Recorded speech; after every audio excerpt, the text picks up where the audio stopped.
Hello, আসসালামু আলাইকুম। কি অবস্থা সবার? সবাই কেমন আছো? ওয়ালাইকুম আসসালাম, ওয়ালাইকুম আসসালাম। তাসনিউল, মাহমুদুল, জান্নাতুল, পাপিয়া, মিলন, এমডি রাকিব, আবিদ, বাইজিদ, তাপাসিয়া, এমডি মোহন, ওয়ালাইকুম আসসালাম, জান্নাতুল মাওয়া। কি অবস্থা তোমাদের বলো? অনেকদিন পর তোমাদের সাথে দেখা, তাই না? সেই সেকেন্ড কোয়ার্টারটা তো মনে হয় আমি মোটামুটি আগেই শেষ করে দিয়েছিলাম। তারপরে হচ্ছে জি, আমি আলহামদুলিল্লাহ ভালো আছি। একজন বলছে আমি বৃষ্টি। ওকে, তুমি বৃষ্টি। 15 লক্ষ সেকেন্ড পর, বাপরে বাপ, হিসাব করছো? 15 লক্ষ সেকেন্ড তো অনেক সময়। যাই হোক, জি আমিও আলহামদুলিল্লাহ ভালো আছি, ভালো আছি। আচ্ছা, আমার ক্লাসে যে একজন নতুন দেখা যাচ্ছে, তোমরা অনেকে হয়তো বা থার্ড কোয়ার্টারই প্রথমবারের মতো কিনেছো। সো তোমরা যারা নতুন, তোমাদেরকে হচ্ছে আমার পরিচয়টা একটু দেয়া লাগবে। আজকে হচ্ছে মূলত অষ্টম অধ্যায়ে পড়াশোনা হবে। তোমরা যারা নতুন আছো, নতুনদের উদ্দেশ্যে আমার ছোট্ট একটা পরিচয়। আমার নাম হচ্ছে কামরুল হাসান শাহিদিন। ঢাকা বিশ্ববিদ্যালয়ে পড়াশোনা করেছি, অনার্স মাস্টার্স দুইটাই। 7-এর জায়গায় 1 বাড়বে, হ্যাঁ, 8 বছরের শিক্ষকতা অভিজ্ঞতা। এখানে আরেকটু সংখ্যা বেড়ে যাবে শিক্ষার্থীর পরিমাণ। বিভিন্ন জায়গায় কোচিং, অফলাইন, অনলাইন নানান জায়গায় পড়িয়েছি। দেখো মিরন, আমি কিন্তু আগেই বলেছি যে নামাজের ব্রেকটা হচ্ছে, আমি কিন্তু ভিডিওতে বলছি যে অনেক বড় অধ্যায়। আমি কিন্তু নামাজ পড়ে তারপর ক্লাসে ঢুকলাম, কারণ নামাজের ওয়াক্ত 4:30টার দিকে শুরু হয়ে গেছে। সো আমি হচ্ছে এই যে নামাজটা পড়েই ক্লাসে ঢুকে গেছি। সো তোমাদেরকেও বলছিলাম যে নামাজটা পড়ে হচ্ছে ক্লাসে একটু ঢুকতে, কারণ ওয়াক্তটা আগে শুরু হয়। এখন 1 ঘন্টা 15 মিনিট সময়, একটা ফুল অধ্যায়। বুঝতেই পারতেছো অনেক সময় কষ্ট হয়ে যায়। এই জন্য হচ্ছে এটার করার কথা আর কি। তো যেটা বললাম, আমি হচ্ছে এই যে এইভাবে পড়াচ্ছি, পাশাপাশি আমার একটা বড় আগ্রহের জায়গা আছে ইতিহাস, সামাজিক বিজ্ঞান, রাজনীতি, বিশ্ব রাজনীতি ইত্যাদি ব্যাপারের উপরে। সো ওই জায়গা থেকে আমি ফেসবুক, ইউটিউবে হচ্ছে কন্টেন্ট ক্রিয়েট করি ইতিহাস এবং বিশ্ব রাজনীতির উপরে।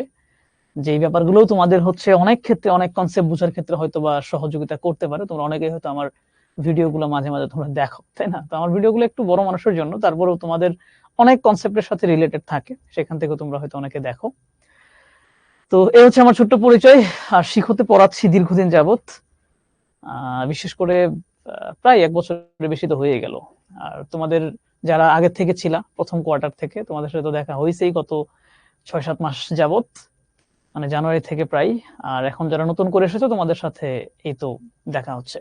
হ্যাঁ, অনেকে দেখি আমার ফলোয়ার আছে, আমার সাবস্ক্রাইবার আছে, নাইস। তো এখন তোমাদের যেহেতু টেস্ট পরীক্ষা, সো ফেসবুক, ইউটিউবে সময় দেওয়া যাবে না। হ্যাঁ, আমার কন্টেন্ট হোক আর যার কন্টেন্ট হোক, কোনো কিছু দেখা যাবে না, ঠিক আছে? শুধুমাত্র নিজের কনসেপ্ট ক্লিয়ার করার জন্য কোনো বিষয় যদি দেখতে হয়, তাহলে হচ্ছে সেটা তুমি দেখে নিতে পারো। নচেত আমি বলবো, যেহেতু টেস্ট পরীক্ষা খুব বেশি দূরে না, টেস্ট পরীক্ষায় যদি পরীক্ষাটা ভালো করা যায়, তাহলে কিন্তু তুমি ফাইনাল পরীক্ষার জন্য এমনিতেই অনেক দূরে গিয়ে যাও। বুঝতে পারছো? আসিফ মিয়া বলছে, আমার নাম বলেনি, যে বলে ফেলছি। ঠিক আছে। তো যেটা বললাম, আমার চ্যানেলের নাম আমি বলবো না তোমরা, কারণ আমি চাই না যে তোমরা হচ্ছে ইউটিউব, ফেসবুকে গিয়ে হচ্ছে সময় নষ্ট করো। তোমরা যদি নিজেরা নিজেরা জানতে পারো, জেনে নিও, ঠিক আছে? তো যেটা বলছিলাম, টেস্ট পরীক্ষাকে সামনে রেখে তোমরা সর্বোচ্চ চেষ্টা করবে যে এদিক সেদিক সময় যাতে কোনোভাবে নষ্ট না করা হয়। কারণ টেস্ট পরীক্ষায় ভালো করে ফেললে একটা কনফিডেন্স চলে আসে, এবং টেস্ট পরীক্ষায় ভালো করা মানে কি, তোমার মোটামুটি বইয়ের ফুল সিলেবাসের উপর একটা কন্ট্রোল তোমার চলে আসা। বুঝতে পারছো? এই জন্য হচ্ছে টেস্ট পরীক্ষাটা অফকোর্স ভালো করতে হবে। টেস্টে ফুল ভালো করতে পারলে ফাইনালের আগে শুধু তুমি রিভিশন দিয়ে যাবে, দেখবে পরীক্ষা অটোমেটিক্যালি ভালো হয়ে গেছে। আচ্ছা, ওকে, ঠিক আছে। আমি হচ্ছে তোমাদের মেসেজ এত বেশি পড়ে সারতে পারতেছি না, বুঝতে পারছো? আমি হচ্ছে পড়ানো শুরু করে দেই। লাস্টে যদি সময় থাকে তখন হচ্ছে কিছু কথাবার্তা বলবো, এর মাঝখানে হচ্ছে আমি পড়াই। আচ্ছা, কমেন্ট অফ করে দাও। অনেকগুলো কমেন্টে আমি দেখছি, বাট নাম ধরে ধরে পড়তে পারতেছি না। হিউজ, ও মাই গড। হ্যাঁ, আমি শাওন ভাইয়ের ছোট, এটা আর কি বলার কি আছে? আমি শাওন ভাইয়ের ছোট, শাওন ভাই আমার সিনিয়র ভাই। ওকে, তো এই হচ্ছে অবস্থা। দেখো আজকে কি পড়াচ্ছি। তো তোমরা যারা হচ্ছে একটু নতুন আছো, মানে এই কোয়ার্টারে প্রথমবারের মতো ভর্তি হয়েছো আমাদের শিখতে, তোমাদেরকে হচ্ছে কয়েকটা কথা বলে আমি বিজিএস শুরু করি। বিজিএস হচ্ছে বাংলাদেশ ও বিশ্ব পরিচয়। সাবজেক্টটা কঠিন কিছু না, সাবজেক্টটা কঠিন কিছু না, এক লাইন আবার বলে দেওয়ার মতো না। এখানে বেশ কিছু কঠিন টার্ম আছে, ভূগোলের কিছু পার্ট আছে, পলিটিক্সের কিছু ব্যাপার আছে, রাষ্ট্র সম্পর্কে কিছু আলোচনা আছে, যেগুলো আসলে বাংলায় লেখা থাকে বলে আমরা মনে করি এটা অনেক বেশি সহজ। ইতিহাসের যে পাঠগুলো আছে সেটাকে আমরা সহজ মনে করি, কারণটা হচ্ছে পড়লে অনেক ক্ষেত্রে বোঝা যায়। বুঝতে পারছো? তার মানে যে বিষয়গুলো হালকা কঠিন সেটাও আহামরি তেমন কঠিন না, কিন্তু তোমার সিকোয়েন্স জেনে একটা ঘটনা বোঝার জন্য, মানে বিজিএস যে প্রবলেমটা হয় যে একটা ছোট্ট বিষয় দেখে মনে হচ্ছে একেবারে সহজ, কিন্তু ওইটা মনে থাকে না। কারণটা কি? ওইটার সাথে রিলেটেড আরো কয়েকটা ঘটনা থাকে, যেই ঘটনাগুলো না জানলে আমাদের ওই ব্যাপারটা ক্লিয়ার হবে না, জানা থাকবে না। বুঝতে পারছো? তো এই জন্যই বিজিএস এর ক্ষেত্রে হয় কি, ধরো এখানে জাতিসংঘ নিয়ে পড়াশোনা করা আছে, জাতিসংঘ নিয়ে দেখবে একটা বড় অধ্যায় আছে, তো জাতিসংঘ নিয়ে এখানে স্পেসিফিকলি জাতিসংঘ সম্পর্কে বলা আছে, কিন্তু জাতিসংঘ সম্পর্কে ঠিকঠাক বোঝার জন্য আমার কিন্তু প্রথম বিশ্বযুদ্ধ এবং দ্বিতীয় বিশ্বযুদ্ধ, এই দুইটা বিশ্বযুদ্ধ সম্পর্কে খুব ভালো করে জানতে হয়। এবং ওই দুটা বিশ্বযুদ্ধ নিয়ে আইডিয়া নেওয়ার পরে জাতিসংঘ কিভাবে প্রতিষ্ঠিত হলো, এই ধাপটা যখন আমি একে একে জানতে থাকবো, তখন আমার মাথায় ওটা ভালো করে ক্যাচ করবে। তো তোমাদের বইয়ে ওই প্রথম বিশ্বযুদ্ধ দ্বিতীয় বিশ্বযুদ্ধ নিয়ে বিস্তারিত তেমন কিছু দেওয়া নাই, অল্প দেওয়া আছে। বাট কনসেপ্ট ক্লিয়ার করার জন্য আমি হচ্ছে এই যে ব্যাপারগুলো নাই সেগুলো খুব ভালো করে একটু বোঝানোর চেষ্টা করি। এবং এই জন্যই হচ্ছে তোমরা অনেকেই অনেক ক্ষেত্রে বলো যে পড়াগুলো বুঝতে পারতেছো। এবং রিসেন্টলি তোমরা জেনে অবাক হবা বা খুশি হবা যে গত তোমাদের 1 বছর সিনিয়র যারা এবারে যে কি পাচ্ছে, সংবর্ধনা যারা পাচ্ছে, তাদেরকে হচ্ছে একেবারে লাস্টের দিকে আমি একটা 1 মাস সময় নিয়ে, 1 মাসের সময়ও কম, 20 দিনের মতো সময় নিয়ে তাদেরকে একটা আমি কোর্স করিয়েছিলাম, রিভিশন কোর্স, বাংলাদেশের বিশ্ব পরিচিতির, বিশ্ব পরিচয়ের। এবং ওই যে 10টা মাত্র ক্লাসের মাধ্যমে আমি ফুলটা রিভিশন করিয়ে দিয়েছিলাম, কনসেপ্টগুলো বোঝানোর চেষ্টা করেছিলাম। তো সেখান থেকে কিন্তু যারা যারা কোর্সে ছিল মোটামুটি 90% বেশি কিন্তু খুব ভালো মার্ক পেয়েছে, এবং কেউ কেউ তো রেকর্ড মার্ক পেয়েছে, 95 এর উপরে মার্ক পেয়েছে। এবং এই যে যখন সংবর্ধনাগুলোতে যাচ্ছি, দেখা হচ্ছে, তখন এসে বলতেছে ভাই কনসেপ্ট ক্লিয়ার থাকলে যে কোনো কিছু সুন্দর করে অ্যান্সার করা যায়। তো এই জন্য আমি সবসময় জোর দেই বিজিএস এ কনসেপ্ট ক্লিয়ারের জন্য। তোমরা অনেকেই বলো যে ভাই কোনটা পরীক্ষার এটা বলে দেন, কোনটা এমসিকিউ সেটা বলে দেন। আমি এগুলো হচ্ছে একটু কম কম বলি, আমি তোমাকে কনসেপ্টটা ক্লিয়ার করে দেই, তুমি একবার পড়ার পরে নিজেই বুঝতে পারো যে আমার আসলে কি অ্যান্সার করতে হবে। সো যারা নতুন আসো তোমাদেরকে আমি এটাই বললাম যে আমি কিন্তু কনসেপ্ট ক্লিয়ার করে পড়াই। তো এখন যেহেতু রিভিশন চলতেছে আমাদের, এইটা আমি হচ্ছে ফার্স্ট কোয়ার্টারে বেশ কিছু অধ্যায় ওইভাবে কনসেপ্ট ক্লিয়ার করে পড়িয়েছিলাম। সেকেন্ড এবং থার্ড দুইটা কোয়ার্টার যেহেতু আমাদের রিভিশন পার্ট, তো রিভিশন পার্টটা একটু ফাস্ট যায়, আমরা তো একটু ফাস্ট করে যাচ্ছি। তারপরে আমি কিন্তু কনসেপ্টের জায়গায় হচ্ছে ছাড় দিচ্ছি না, আমি কনসেপ্ট তোমাদের বোঝানোর চেষ্টা করতেছি, তবে কোনো কোনো জায়গায় হয়তো একটু তাড়াতাড়ি বুঝাই ফেলতেছি।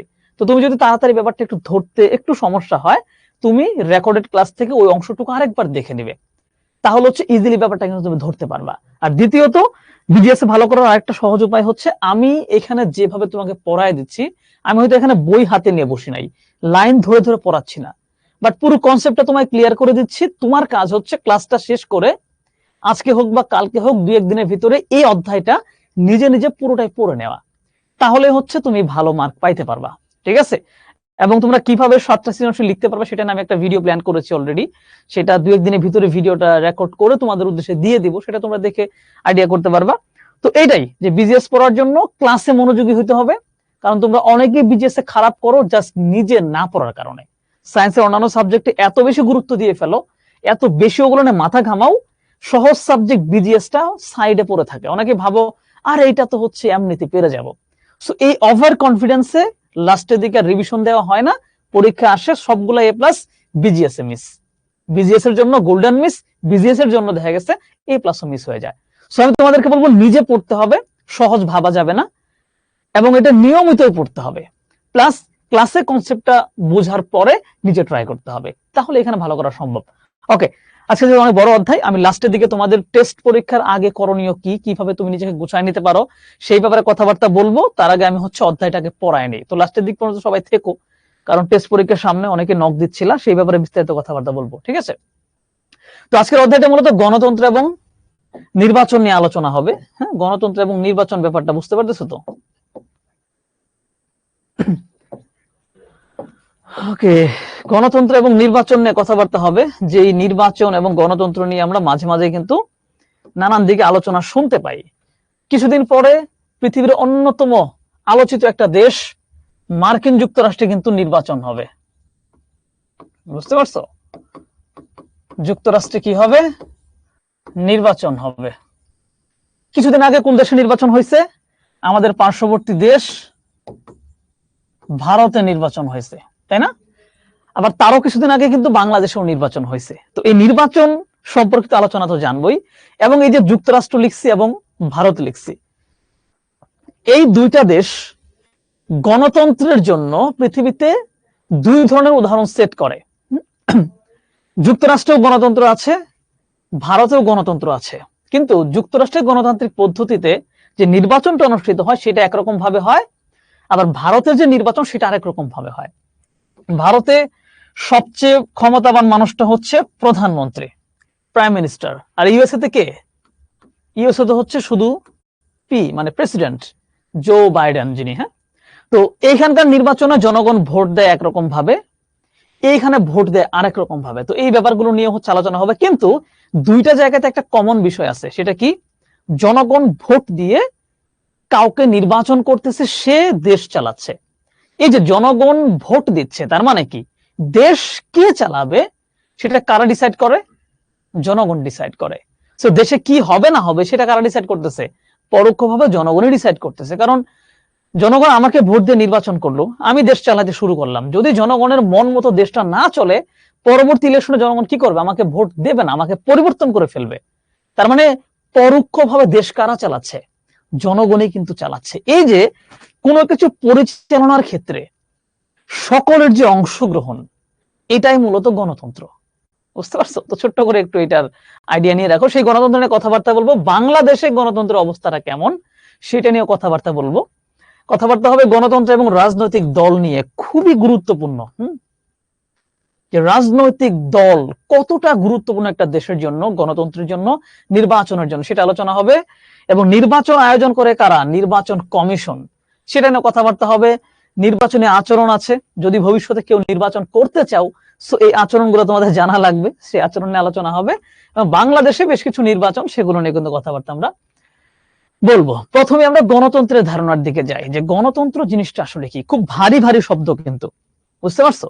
এবং এক্ষেত্রে তুমি প্রশ্ন করতে পারো, গণতন্ত্র নিয়ে তোমাকে যদি আমি পড়াইতে যাই, যদি গণতন্ত্রের একেবারে সলিড একটা আইডিয়া তুমি পেতে চাও, তোমাকে অনেকগুলো বই পড়তে হবে, অনেক অনেক লেকচার শুনতে হবে, তাই না? এখন আমি তোমাকে জাস্ট কয়েক মিনিটের মধ্যে গণতন্ত্রটা বুঝাবো, এবং সেটা কেমন হয় জাস্ট একটু পিকচারাইজ করো মাথার মধ্যে, ঠিক আছে?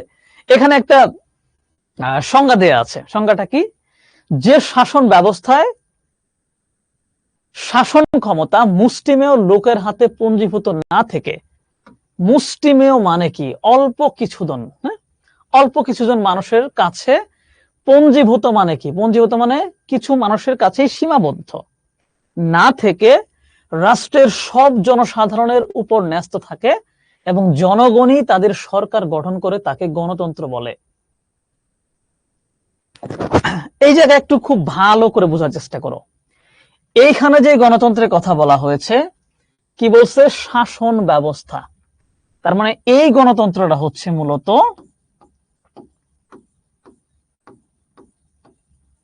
শাসন ব্যবস্থা। মূলত আমি যদি হচ্ছে শুধু গণতন্ত্র বলি, যে গণতন্ত্র কি, যদি আমি এইটা বলি, এইটা একটা বিষয়। আর এটা হচ্ছে গণতান্ত্রিক শাসন কি। একটা হচ্ছে গণতন্ত্র, ঠিক আছে, আরেকটা হচ্ছে, আচ্ছা সমস্যা নাই, তোমাদের এটা থেকে দেখাই। একটা হচ্ছে গণতন্ত্র। এই গণতন্ত্র নরমালি শাসন ব্যবস্থাটাকেই হচ্ছে বোঝায়। কারণটা কি? দেখো, এই যে তন্ত্র দেখতেছো, তন্ত্র, তন্ত্র মানে হচ্ছে শাসন ব্যবস্থা, বুঝতে পারছো? আর গণ মানে হচ্ছে জনগণ। তার মানে গণতন্ত্র মানে জনগণের শাসন ব্যবস্থা, বুঝে ফেললাম এটা। কিন্তু গণতন্ত্র আবার একটা আইডিয়া। কি একটা আইডিয়া? সেটা কি? শুধুমাত্র শাসন ব্যবস্থার ক্ষেত্রে না, যে কোনো কাজের ক্ষেত্রেই গণতান্ত্রিক এই পদ্ধতি বা আইডিয়াটা হচ্ছে বাস্তবায়ন করা যায়। ধরো আমি হচ্ছে একটা পরিবার চালাই, সাপোজ আমি, আমার পরিবারে বাবা মা আত্মীয় স্বজন সবাই মিলে ধরো আছি একটাতে। এই পরিবারে একটা সিদ্ধান্ত নেওয়া হবে। কি সিদ্ধান্ত? যে আমরা বাসায় এসি লাগাবো কি না। যদি এমন হয় যে এই পরিবারে হচ্ছে ইনকাম করি আমি একা, সো এখন যদি আমি চিন্তা করি যে ঠিক আছে এসি লাগানোর, আমি আমার মাথায় আসছে এসি একটা লাগাই ফেললাম, অথবা এসি লাগাইলাম না। তার মানে আমি যদি একাই সিদ্ধান্ত নেই, তাহলে এই যে সিদ্ধান্ত নেওয়ার যে পদ্ধতিটা, এটা গণতন্ত্র না, এটা গণতান্ত্রিক পদ্ধতি হইলো না। যদি এমন হয় যে এসি লাগানোর ব্যাপারে আমি পরিবারের সবাইকে নিয়ে বসলাম, সবাইকে জিজ্ঞেস করলাম যে আচ্ছা আমি একটা গরমের মধ্যে এসি লাগাতে যাচ্ছি, কে কি বলেন? আব্বা এক কথা বললো, আম্মা এক কথা বললো, বোন এক কথা বললো, সবাই একরকম কথাবার্তা বললো। সবগুলো কথাবার্তা শুনে সবার সাথে আলোচনা করে যদি সিদ্ধান্ত নেই, ঠিক আছে এই বাসাতে 2টা এসি লাগানো হবে, এই যে সিদ্ধান্ত নেওয়ার যে প্রক্রিয়াটা, এই প্রক্রিয়ার নাম হচ্ছে গণতন্ত্র, গণতান্ত্রিক প্রক্রিয়া। বুঝতে পারছো? তার মানে গণতন্ত্র একটা শাসন ব্যবস্থা, এটা আমরা বুঝলাম যে যেই শাসন ব্যবস্থায় জনগণ শাসন কাজে অংশগ্রহণ করে, ওইটাই গণতান্ত্রিক শাসন ব্যবস্থা। আবার নরমালি ছোট ছোট বিভিন্ন কাজের ক্ষেত্রেও এই গণতন্ত্র একটা পদ্ধতি আকারে কিন্তু কাজ করে। সিদ্ধান্ত নেওয়ার ক্ষেত্রে যখন সবাইকে সেখানে অন্তর্ভুক্ত করা হবে, সেই পদ্ধতিটা হয়ে যাবে গণতান্ত্রিক পদ্ধতি। তো এই শাসনটাকে কেন গণতান্ত্রিক বলা হচ্ছে? কারণ এই শাসন পরিচালনার ক্ষেত্রেও সকলের কথা শোনা হয়, সবার অংশগ্রহণ নিশ্চিত করা হয়। সো এটাকে বলা হয় গণতান্ত্রিক শাসন ব্যবস্থা। বুঝতে পারছো? এটা একটি রাজনৈতিক ব্যবস্থা। হ্যাঁ, যখন গণতন্ত্রকে আমরা শাসন ব্যবস্থার কথা চিন্তা করবো, তখন অবশ্যই এটা একটা রাজনৈতিক ব্যবস্থা। নির্দিষ্ট মেয়াদ শেষে সরকার পরিবর্তন হয়। গণতান্ত্রিক শাসন ব্যবস্থার ক্ষেত্রে একটা গুরুত্বপূর্ণ বিষয় হচ্ছে নির্দিষ্ট মেয়াদ শেষে সরকার পরিবর্তন হবে। বলা থাকবে 5 বছর, কোন জায়গায় 4 বছর, যেমন যুক্তরাষ্ট্রে বলা হয় 4 বছর, বাংলাদেশ, ভারত এগুলোতে বলা হয় 5 বছর। এই সময় পরে পরে কি হবে? নতুন করে আবার জনগণ ভোট দিবে বা আবার জনগণ সিদ্ধান্ত নেবে যে এবার সরকারে কে বসবে। সো এই যে গণতান্ত্রিক শাসন ব্যবস্থার ক্ষেত্রে একটা যে শাসন কাজ নির্দিষ্ট কিছু মানুষের কাছে সীমাবদ্ধ থাকে না, এটা সবার উপরে ন্যস্ত থাকে। দ্বিতীয়ত এটা একটা রাজনৈতিক ব্যবস্থা। রাজনৈতিক ব্যবস্থা মানে কি? রাজনৈতিক ব্যবস্থা মানেই হচ্ছে যেখানে রাষ্ট্র পরিচালনার ব্যাপার সেবার জড়িত থাকে। সো গণতন্ত্রে রাষ্ট্র পরিচালনার ব্যাপার জড়িত আছে, এটা একটা রাজনৈতিক ব্যবস্থা। প্লাস কি বলে, এখানে নির্দিষ্ট মেয়াদে পর সরকারের পরিবর্তন সাধিত হয়। সরকার পরিবর্তনের জন্য কি হয়? সুষ্ঠু নির্বাচন অনুষ্ঠিত হয়। প্রাপ্তবয়স্কদের সর্বজনীন ভোটাধিকার থাকে। গণতন্ত্রে কি বলা হয়? সর্বজনীন ভোটাধিকার, মানে যারাই প্রাপ্তবয়স্ক হবে, বাংলাদেশে প্রাপ্তবয়স্ক কত ধরা হয়? 18 বছর। যাদের বয়স 18-র বেশি হবে তারা ভোট দিতে পারবে। ভোট মানে নির্বাচন যারা করতেছে এদের ভিতরে সিলেকশন করতে পারবা যে আমি একে না, রাষ্ট্র পরিচালনার জন্য আমি একেই পছন্দ করি, তাকে আমি ভোট দিলাম। বুঝতে পারছি? এটা করা যাবে। সংখ্যাগরিষ্ঠের স্বার্থে গঠিত এবং পরিচালিত সরকার বলছে সংখ্যাগরিষ্ঠের স্বার্থে, মানে দেশে মনে করো 50 লাখ ভোটার আছে, 50 লাখের ভিতরে বেশিরভাগ ভোটার মানে 25 লাখের বেশি যেই পক্ষকে ভোট দিবে তারাই মূলত সরকার গঠন করে। তার মানে স্বার্থটা কাদের থাকলো? সংখ্যা গরিষ্ঠের, মানে বেশিরভাগ মানুষের স্বার্থ। সংখ্যালঘুর স্বার্থ এবং মতাদর্শকে উপেক্ষা করে না। কিন্তু দেখো, বললাম যে হ্যাঁ দেশের ভিতরে ধরো এত বেশি না, আমরা অল্প দিয়ে উদাহরণ দেই, বললাম যে 200 মানুষ আছে, ঠিক আছে? 200-র ভিতরে চিন্তা করে দেখো যে 200 মানুষ হচ্ছে আমার সর্বমোট। 200-র ভিতরে 110 জন হচ্ছে মনে করো যে সাদা, ঠিক আছে? সাদা। এর ভিতরে ধরো 50 জন আছে হচ্ছে কালো, তাহলে কত হলো? 160। আর 40 জন আছে হচ্ছে মনে করো বাদামি রঙের। তার মানে 3 ক্যাটাগরির মানুষ আছে 200-র মধ্যে। এখন ভোটাভুটি হবে স্বাভাবিকভাবেই, অর্ধেকের বেশি মানুষ যেদিকে যাবে, যাকে পছন্দ করবে সেই নির্বাচিত হবে। ধরো 3 জন মানুষ দাঁড়াইছে, সাদা থেকে একজন দাঁড়াইছে, কালো থেকে একজন দাঁড়াইছে, বাদামি থেকে একজন। এখন ভোট কে বেশি পাবে? যেহেতু সাদারা সংখ্যাগরিষ্ঠ 110 জন, অর্ধেকের বেশি, সো ওরা যদি এই একজনকে ভোট দেয় সেই লোকই তো নির্বাচিত হবে, তাই না? তার মানে যে লোক নির্বাচিত হয়ে সরকার গঠন করবে সে কাদের লোক? এই যে সাদাদের লোক। কিন্তু প্রতিনিধিত্ব করবে কাদের? পুরো 200 মানুষের, কারণ সে 200 মানুষের সরকার এখন। এই জন্য বলছে যে সংখ্যাগরিষ্ঠের স্বার্থে গঠিত, মানে যারা বেশি তাদের ভোটেই গঠিত হয়, তাদের স্বার্থে গঠিত হয়, কিন্তু সংখ্যালঘুর স্বার্থ এবং মতাদর্শকে উপেক্ষা করে না। সংখ্যালঘু কারা? এই যে 40 জন 50 জন যারা যারা আছে, এরা তো অল্প পরিমাণ। তাহলে ও যেহেতু সাদাদের ভোটে নির্বাচিত হয়ে গেছে, এখন ও কি চাইলেই এই কালো আর বাদামিদের যা ইচ্ছে তাই করতে পারবে? না, গণতন্ত্র বলছে এটা করা যাবে না। তুমি সাদাদের ভোট পেয়ে নির্বাচিত হয়েছো ঠিক আছে, বাট কালো এবং বাদামিদের কথাও তোমার শুনতে হবে, তাদের অধিকার নিয়েও তোমার কাজ করতে হবে। সো তাদেরকে উপেক্ষা করা যাবে না, এইটা হচ্ছে গণতন্ত্রে বলা আছে। এখন বাস্তবতায় আসলে এইটা কতটুকু কার্যকরী হয় সেটা দেখার বিষয়। পৃথিবীর বিভিন্ন জায়গার উদাহরণ তোমরা দেখবা, বিভিন্ন দেশের উদাহরণ দেখবা, সেগুলো দেখে তোমরাই বিশ্লেষণ করবা যে গণতন্ত্রে বলা আছে কি, আসলে হচ্ছেটা কি, সেটা তোমাদের বিচার বিশ্লেষণের বিষয়। তবে বলা আছে যে সংখ্যালঘুদের স্বার্থও উপেক্ষিত হবে না। আইনের দৃষ্টিতে সকলেই সমান। গণতান্ত্রিক শাসন ব্যবস্থার একটা গুরুত্বপূর্ণ বিষয় হচ্ছে এখানে আইনের শাসন চলে, এখানে আইন থাকবে, সেই আইনের দৃষ্টিতে প্রত্যেকেই সমান এবং ওইভাবেই সবাইকে বিচার বিশ্লেষণ করা হবে, কাউকে এক্সট্রা কোনো সুবিধা দেওয়া হবে না। সেখানে দেশের মন্ত্রী যেই কথা, একজন সাধারণ মানুষ একই কথা। এখন এটাও তোমরা চিন্তা করে দেখবে দেশের বাস্তবতায়, বিভিন্ন দেশের বাস্তবতায়, যে সেখানে আসলে যেমনটা বলা আছে গণতন্ত্রে তেমনটা হচ্ছে কিনা। যদি তেমনটা না হয় তাহলে আমরা সেই দেশের গণতন্ত্রকে প্রশ্নবিদ্ধ করতে পারি। আমরা বলতে পারি যে অমুক দেশ যেখানে গণতন্ত্র নামে আছে কিন্তু সেখানে আইনের শাসন নাই, সংখ্যালঘুদের কথা শোনা হয় না, তার মানে সেখানে আসলে গণতন্ত্রটা ভঙ্গুর অবস্থায় আছে, এটা আমরা বলতে পারি। এইভাবে তোমরা হচ্ছে বিচার বিশ্লেষণ করে বের করবা। আমি হচ্ছে বেসিক পার্টগুলো পড়াচ্ছি। তো গণতন্ত্র নিয়ে দুইটা গুরুত্বপূর্ণ সংজ্ঞা আমরা দেখব। একজন হচ্ছেন সাবেক মার্কিন প্রেসিডেন্ট আব্রাহাম লিঙ্কন, যিনি মূলত গণতান্ত্রিক শাসন ব্যবস্থার সবচাইতে সুন্দর এবং গোছানো সংজ্ঞাটা দিয়েছেন। আরেকজনের সংজ্ঞা দেখব অধ্যাপক গ্যাটেল। ইনি একজন বিখ্যাত রাষ্ট্রবিজ্ঞানী, যিনি সমাজ ব্যবস্থা, রাষ্ট্র ব্যবস্থা নিয়ে অনেক অনেক লেখালেখি করেছেন, কথাবার্তা বলেছেন। তো আব্রাহাম লিঙ্কন কি বলেছে দেখো, বলেছে গণতন্ত্র হলো জনগণের, গণতন্ত্র কাদের, জনগণের, জনগণের জন্য এবং জনগণ দ্বারা নির্বাচিত সরকার ব্যবস্থা। এটা একটা ইংলিশ আছে না সুন্দর, democracy is the people, for the people and by the people. যে গণতন্ত্র বলছে যে এমন একটা সরকার ব্যবস্থা, উনি কি বলছেন, আলটিমেটলি বলতে চাইছেন যে গণতন্ত্র এমন একটা সরকার ব্যবস্থা যেটা জনগণের। এই সরকার ব্যবস্থা কার? এটা জনগণের। এবং জনগণের সরকার ব্যবস্থা কাদের, মানে কাদের জন্য বানানো হয়েছে? বানানো হয়েছে মূলত জনগণের জন্যই। এবং কাদের দ্বারা বানানো হয়েছে? সেটাও বানানো হয়েছে জনগণের দ্বারাই। তো তার মানে বোঝা যাচ্ছে গণতন্ত্রটা আসলে মূলত জনগণ কেন্দ্রিক একটা ব্যাপার সেপার। এই সংজ্ঞাটা হচ্ছে আব্রাহাম লিঙ্কন দিয়েছেন, এটা তোমরা একটু মনে রাখবা।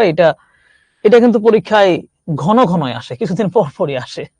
আর এটা হচ্ছে অধ্যাপক গ্যাটেল, তিনি বলেছেন যে শাসন ব্যবস্থায় জনগণ সার্বভৌম ক্ষমতার প্রয়োগে অংশ নেওয়ার অধিকারী, তাই গণতন্ত্র। চমৎকার একটা লাইন আছে, সার্বভৌম ক্ষমতা। সার্বভৌম ক্ষমতাটা কি আসলে? সার্বভৌম ক্ষমতাটা হচ্ছে এটা একটা রাষ্ট্রের ক্ষমতা। বুঝো কিন্তু একটা রাষ্ট্র কেমন, মনে করো যে এই যে এইটুকু হচ্ছে একটা রাষ্ট্র, ঠিক আছে? এও কি, এইটুকু হচ্ছে একটা রাষ্ট্র। এই রাষ্ট্রের কিছু সার্বভৌম ক্ষমতা আছে। সার্বভৌম ক্ষমতা মানে এই রাষ্ট্রের কিছু আইন আছে, যে আইনটা সবার ঊর্ধ্বে। দেশের প্রধানমন্ত্রীও সেই আইন মেনে চলে, রাষ্ট্রপতিও সেই আইন মেনে চলে, সাধারণ মানুষও সেই আইন মেনে চলে। যদি কেউ অপরাধ করে তাহলে কিন্তু সেই আইনের বলে প্রত্যেকেরই বিচার হয়, প্রত্যেকেরই শাস্তি হয়। তার মানে দেখো একটা বিশেষ ক্ষমতা আছে যেটাকে দেখা যাচ্ছে না, যে ক্ষমতাটা কে প্রয়োগ করতেছে, কিন্তু সবাই মেনে নিচ্ছে যে ইয়েস এইটা করা যাবে না, তাহলে হচ্ছে আমি শাস্তি পাবো। এই যে একটা বিশেষ ক্ষমতা, এটা হচ্ছে একটা রাষ্ট্রের ক্ষমতা। যদি কোনো দেশের ভিতরে এই ব্যাপারটা না থাকে, মানুষের ভিতরে যদি এই ভয়টা না থাকে যে আমি অপরাধ করতেছি, আমার শাস্তি হতে পারে, এই ভয়টা যতক্ষণ থাকবে ধরে নেওয়া হবে সেখানে এই সার্বভৌম ক্ষমতাটা আছে।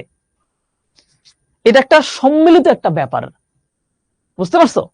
তো এই যে এই সম্মিলিত ব্যাপারটা কোত্থেকে আসছে? আইন থেকে আসছে। মানে আইনে বলা আছে শাস্তি হবে, তাই সবার শাস্তি হবে। এই আইনটা কারা বানায়? আইনটা বানায় কিন্তু দেশের জনগণই বানায়। মানে ব্যাপারটা কেমন জানো, একটু বোঝার চেষ্টা করি, একটু জটিল। মনে করো আমরা 15 জন মিলে একটা সংগঠন বানাইছি, ঠিক আছে? সংগঠন বানাই, আমরা চিন্তা করতেছি সংগঠন চলবে কিভাবে। যদি এখানে বলা হয় যে আমি যেভাবে বলবো সেভাবে চলবে, তাহলে কি হইলো? তাহলে অন্যান্য মানুষ বলবে যে ধরু তাহলে এই সংগঠন আমি কেন থাকবো, আমি ওর কথা শুনতে পারবো না। আরো 3 জন বলে যাচ্ছে আমরা 3 জন যা বলবো তাই করতে হবে, এটাও অনেকেই মানবে না। যে 3 জন মানবে, তাহলে 3 জন যদি অপরাধ করে তাহলে ওদের শাস্তি কি হবে, তাই না? বললো যে না ঠিক আছে, তাহলে আমরা 5 জনে যা বলবো সেটাই হবে। তখন বাকি 10 জন বলবে তোরা 5 জন এই কথা বলে যদি অবৈধ কাজ করিস, আমাদের বিরুদ্ধে কাজ করিস, তোদের শাস্তি কেমনে হবে? তখন 15 জন মিলে একটা সিদ্ধান্ত নিল যে আচ্ছা ঠিক আছে, আমরা কাজ করি, আমরা একটা লিখিত একটা দলিল বানাই বা একটা আইন বানাই যে সংগঠন কিভাবে চলবে, এবং আমরা 15 জনের সবাই এটা মেনে চলবো, এবং কেউ যদি এটার বিরুদ্ধে যায় তাহলে সে এখান থেকে পদত্যাগ করবে, চলে যাবে, সে এখান থেকে বাদ। তার মানে দেখো, কেউ কিন্তু কারো উপরে এককভাবে প্রয়োগ করতেছি না, বাট সবাই মিলে একটা সিদ্ধান্ত নিচ্ছি আমরা এটা মেনে চলবো। এই যে সবাই মিলে মেনে নিলাম যে একটা আইন আমরা মেনে চলবো, ওই আইনটার যে এই ক্ষমতা যে সবাই তাকে মেনে চলতে হবে, এটাই হচ্ছে সার্বভৌম ক্ষমতা। আইনটা বানাইলো কারা? আমরাই বানাইলাম। মানতেছি কারা? আমরাই মানতেছি। বুঝতে পারছো? আর দেশের ক্ষেত্রে আইন কে বানায়? জনগণ ভোট দিয়ে যাদেরকে নির্বাচন করে দেয়, সংসদ সদস্য, তারা এক জায়গায় বসে বিভিন্ন আইন বানায় এবং সেই আইনটা সবাই মেনে চলে। তার মানে ওই যে আইন, ওই আইনের মধ্য দিয়েই তো সার্বভৌম ক্ষমতার প্রয়োগ হয়। আর এই আইনটা বানাইতেছে কে? এমপিরা বা সংসদ সদস্যরা। আর এই সংসদ সদস্যদের নির্বাচন করতেছে কারা? জনগণ। তাহলে পরোক্ষভাবে আইন প্রণয়নে কে অংশগ্রহণ করতেছে? জনগণ। তার মানে সার্বভৌম ক্ষমতার প্রয়োগের ক্ষেত্রে জনগণ অংশ নিচ্ছে। যেই শাসন ব্যবস্থায় এইটা আছে সেটাকেই বলা হবে গণতন্ত্র। এটা বলছেন হচ্ছে অধ্যাপক গ্যাটেল। আশা করি বুঝতে পারছো। ঠিক আছে, সময় খুব দ্রুত চলে যাচ্ছে, কিন্তু আল্লাহ জানে শেষ করতে পারি কিনা। তো গণতন্ত্রের বিবর্তনটা আমরা একটু দেখবো যে গণতন্ত্র আসলে কোত্থেকে কিভাবে আসলো। গণতন্ত্রের যে যাত্রা সেটা শুরু হয় মূলত প্রাচীন গ্রিসে। আজ থেকে প্রায়, আমি একটা আনুমানিক বলতে পারি, প্রায় 2000 বছর আগে। বুঝতে পারছো? প্রায় 2000 বছর আগে প্রাচীন গ্রিসের অ্যাথেন্সে হচ্ছে মূলত এই গণতন্ত্রের যাত্রা শুরু হয়। অ্যাথেন্স এবং স্পার্টা ছিল গ্রিসের 2টা শহর। বুঝতে পারছো? গ্রিসের 2টা শহর, এবং এই 2টা শহর ছিল মূলত একটা রাষ্ট্রের মতো, যেগুলোকে বলা হতো নগর রাষ্ট্র। বুঝতে পারছো? তার মানে ব্যাপারটা এরকম যে প্রাচীন গ্রিসের এরকম একটা ছোট্ট শহর, এটার নাম হচ্ছে অ্যাথেন্স। ঠিক আছে, অ্যাথেন্স।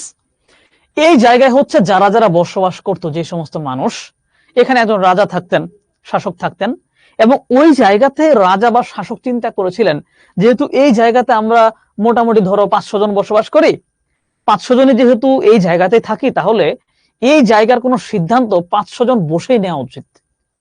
তিনি চিন্তা করলেন এবং এইভাবেই প্রথম তিনি সবার সাথে কথাবার্তা বলে সিদ্ধান্ত নিচ্ছিলেন এবং সবাইকেই রাষ্ট্র পরিচালনায় অংশগ্রহণ করাচ্ছিলেন।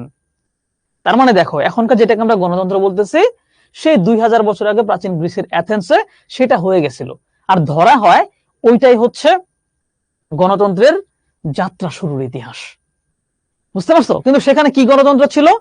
প্রত্যক্ষ গণতন্ত্র। মানে ওইখানে যারা যারা এই শহরের মধ্যে বসবাস করত তারা প্রত্যেকেই প্রত্যেকেই আইন প্রণয়নের সাথে যুক্ত ছিল। কিন্তু বর্তমানে কি প্রত্যক্ষ আছে? আমরা জনগণরা বসবাস করছি বাংলাদেশে, সবাইকে আইন প্রণয়ন করতে যাই না, আমরা ভোট দিয়ে কাউকে পাঠাই, তারা আইন বানায়। আর প্রাচীনকালে কি ছিল? যারা বসবাস করত তারাই আইন বানাইতো। এই জন্য ওইটাকে বলা হয়েছিল প্রত্যক্ষ গণতন্ত্র। বুঝতে পারছো? গোটা নাগরিক সমাজের অংশগ্রহণ ছিল, পুরো নাগরিক সমাজ সবাই অংশগ্রহণ করত। কিন্তু ওইখানে একটা ঝামেলা ছিল। ঝামেলাটা কি? নারী এবং দাসরা। দাস কারা? এখন ধরো হচ্ছে যেই মানুষগুলাকে আমরা যে কিছু মানুষ ছিল যাদেরকে অন্যরা তাদের কাজের জন্য ব্যবহার করত। ধরো এখনকার যে আমরা ধরো না, আমি উদাহরণ দেবো না, উদাহরণ দিলে ব্যাপারটা খারাপ হয়ে যায়। মনে করো আমি একটা মানুষ কিনে আনলাম সেট করে রাখলাম যে ও শুধু আমার সব কাজ করে দিবে, সে হচ্ছে আমার দাস। এখন তো এটা নাই, তখন এটা ছিল। এবং আমি যাকে কিনে নিয়ে আসলাম, পরবর্তী সময় আমার টাকা পয়সা দরকার, আমি এখান থেকে চলে যাব, ওই লোকটাকে আরেকজনের কাছে বিক্রি করতে পারতাম। যে একবার দাস হইতো সে সারা জীবন দাসই থেকে যাইতো। বুঝতে পারছো? তো এই নারী এবং দাসদেরকে নাগরিক হিসেবে গণ্য করা হতো না, এরা রাষ্ট্র পরিচালনায় অংশগ্রহণ করতো না। সেই প্রাচীন গ্রিসের কথা বলছি। বুঝতে পারছো? তো এই 2000 বছর আগে যে ধারণাটা আসলো গণতন্ত্র একটা ধারণা চলে আসলো, এই ধারণাটা কিন্তু পরবর্তীতে নাই হয়ে গেছে। পরবর্তী ধরো এথেন্সের উপর আক্রমণ হয়েছে পাশের অন্য একটা রাজ্য থেকে, এথেন্স ধ্বংস হয়ে গেছে, মারামারি হয়েছে, এইভাবে যে পুরো পৃথিবীতে যে শাসন ব্যবস্থা সেখানে গণতন্ত্র আর থাকলো না, সেখানে রাজা যা ইচ্ছা তাই করতেন, এইভাবে চললো। তো এই গণতন্ত্রটা অনেক দিন পরে কিন্তু এসে আবার হচ্ছে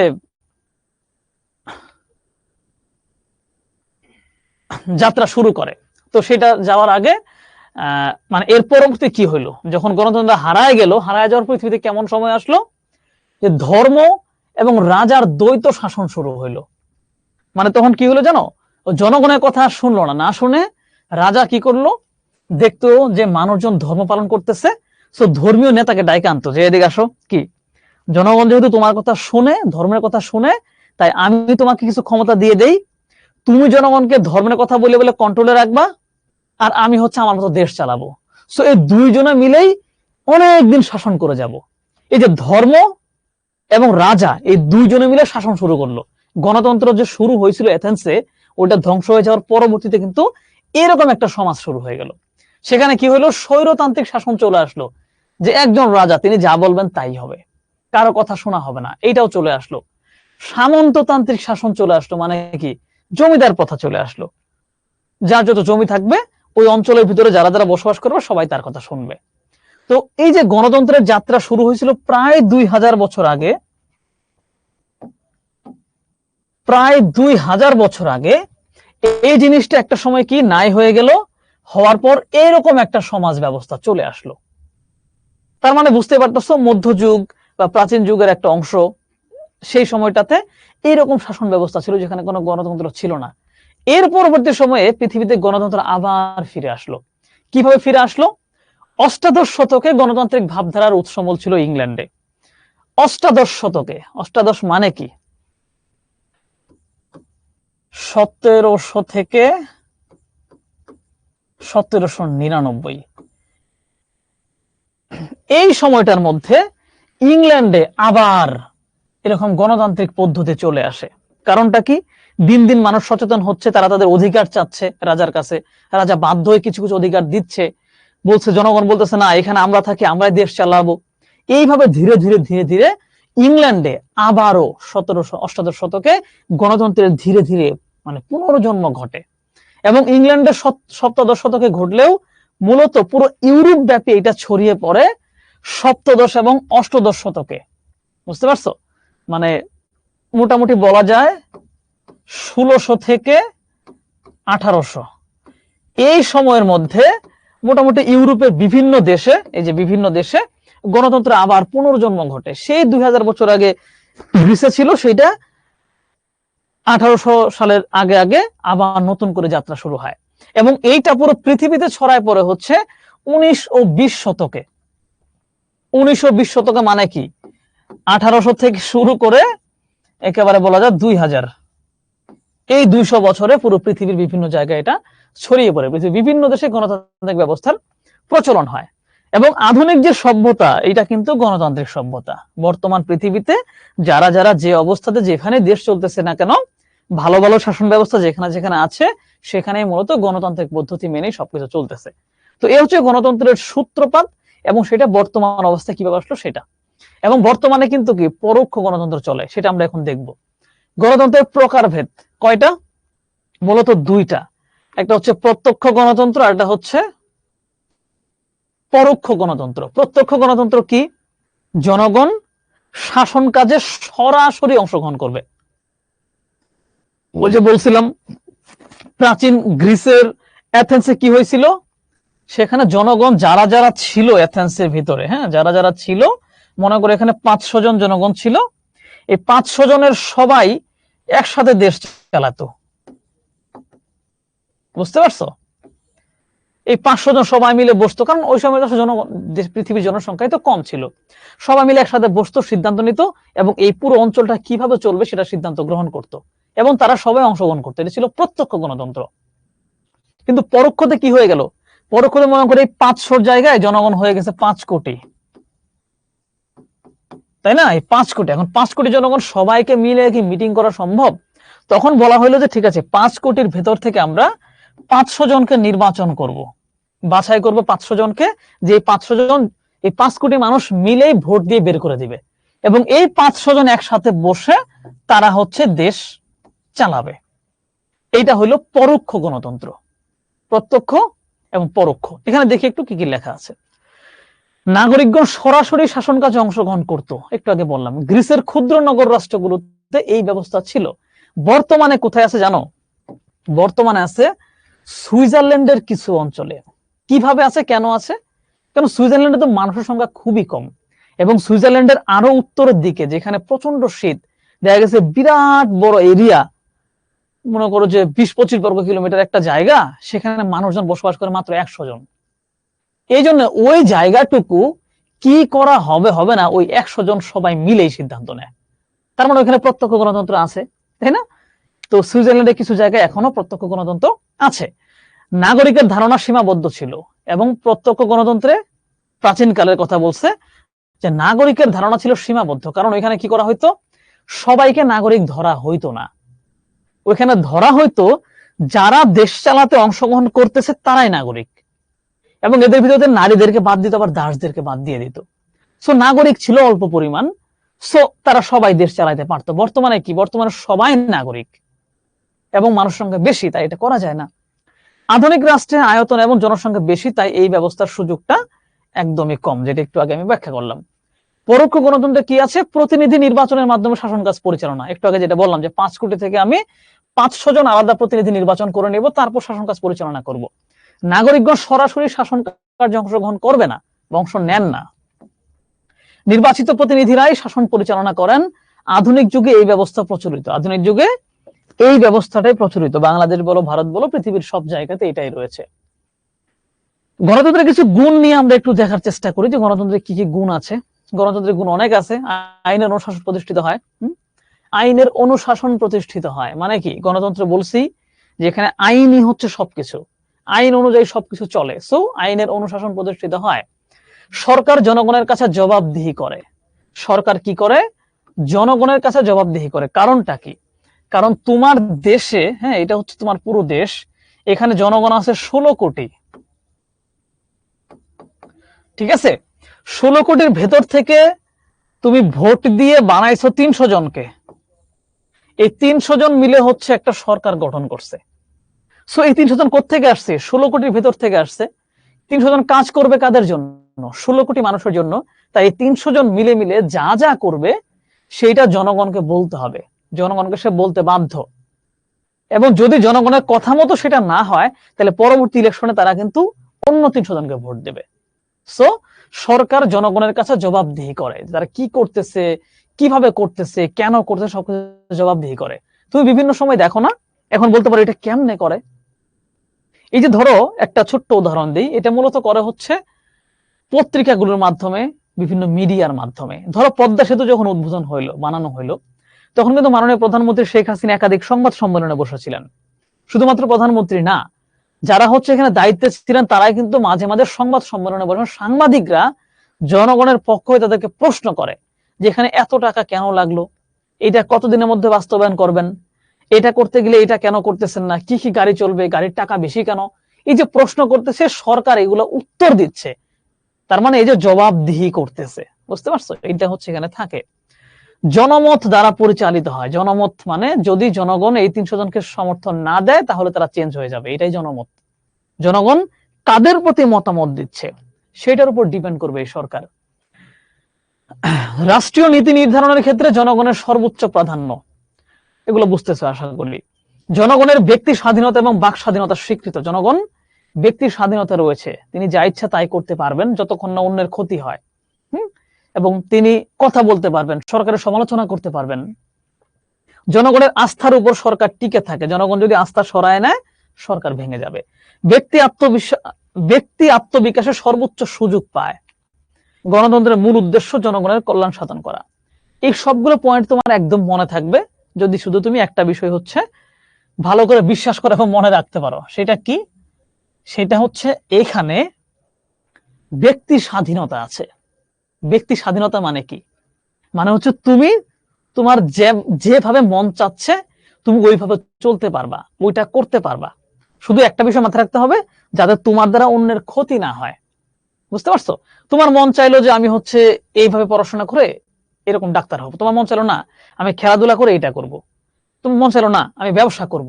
সো তুমি স্বাধীন, তুমি সরকার প্রতিবাদ করতে পারবা, সমালোচনা করতে পারবা, নিজে কথা বলে কি করতে পারবা, জনগণকে আকৃষ্ট করে নিজে একটা দল বানায় ফেলতে পারবা। তো এই যে এই স্বাধীনতাটুকু গণতান্ত্রিক ব্যবস্থা থাকে। তুমি কি জানো আমরা চীনের কথা বলি, রাশিয়ার কথা বলি, হ্যাঁ খুব ভালো দেশ, উন্নত দেশ, এসব দেশে কিন্তু জনগণ ইচ্ছা মতো কথাবার্তা বলতে পারে না। চীনে যদি কেউ সরকারের বিরুদ্ধে কোনো সমালোচনা করে, তাকে হচ্ছে মনে করো এখন সমালোচনা করলা 2 ঘন্টা পরে পুলিশে ধরে নিয়ে যাবে। রাশিয়া তো সেম অবস্থা। উত্তর কোরিয়াতে তো কেউ কিছু বলতেই পারে না, কারণ সব দেশে গণতন্ত্র নাই, ব্যক্তি স্বাধীনতা নাই, তুমি যা ইচ্ছা তাই বলতে পারবা না। সমালোচনা করবা মানেই তোমাকে পুলিশ ধরে নিয়ে যাবে, নিয়ে যায় বলবে তুই সমালোচনা কেন করছিস। আর আমাদের দেশগুলোতে হচ্ছে ধরো গণতন্ত্র যতটুকু আছে এর ভিতরে কিন্তু আমরা মোটামুটি সমালোচনা করতে পারি। অনেক জায়গায় অনেক বেশি সমালোচনা হয়, ইন্ডিয়াতে বলো, ইউএসএ তে বলো, অনেক বেশি সমালোচনা করা সম্ভব, কারণ কি গণতন্ত্র আছে এগুলাতে। বুঝতে পারছো? কিন্তু চীনে বলো, রাশিয়ায় বলো করতে পারবা না। সো এটাই হচ্ছে গণতন্ত্রের একটা বড় গুণ। গণতন্ত্রের কিছু আবার দোষও আছে। দোষটা কি আমি একটা একটা করে না পড়ে তোমাদেরকে ছোট্ট করে একটু এখানে বলে দিই, যেহেতু রিভিশন চলতেছে। একটা বেসিক দোষ তুমি ধরতে পারলে সেখান থেকে অনেকগুলো দোষ তুমি লিখতে পারবা।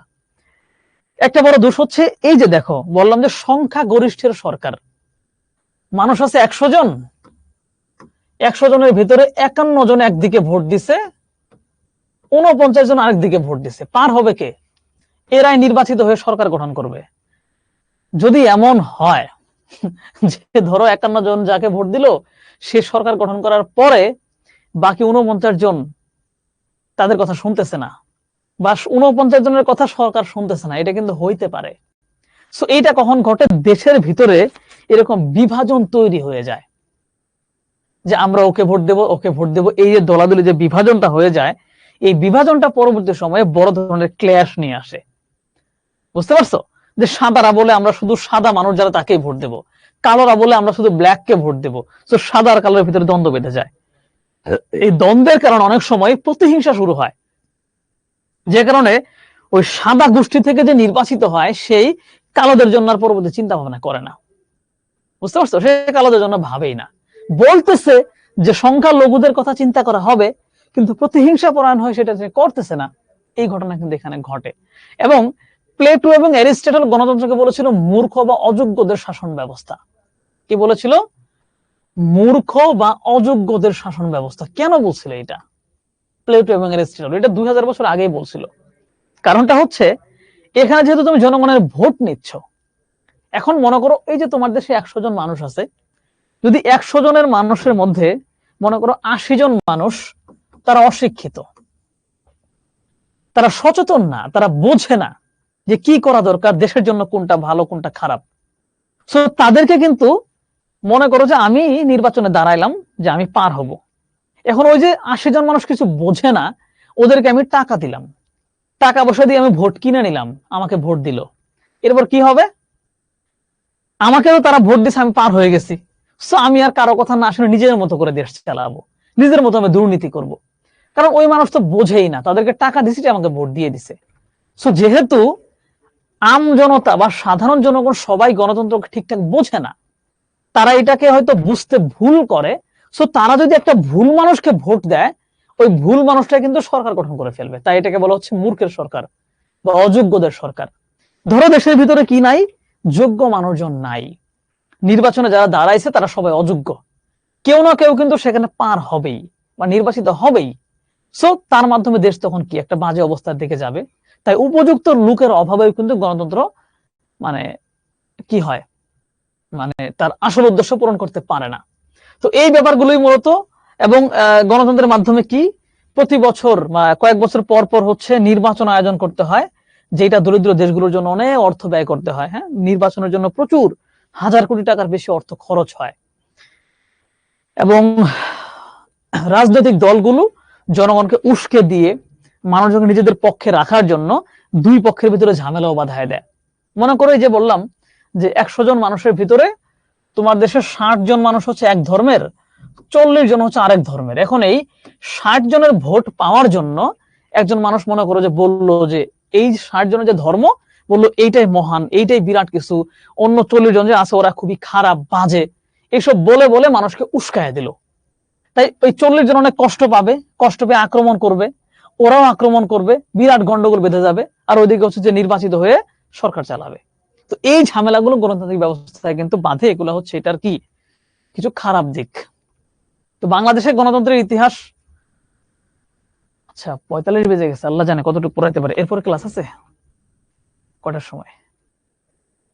দেখো তো 5-10 মিনিট বেশি পড়ানো যায়, 7টা, ওকে, তাহলে কিছুক্ষণ পড়ানো যাবে। আচ্ছা, ক্লাস কিন্তু তোমাদের এই 1 ঘন্টা 15 মিনিট একটু বেশি হবে, হ্যাঁ, কারণ অনেক লম্বা অধ্যায় তো, আমি তোমাদের ভেঙে ভেঙে পড়াচ্ছি।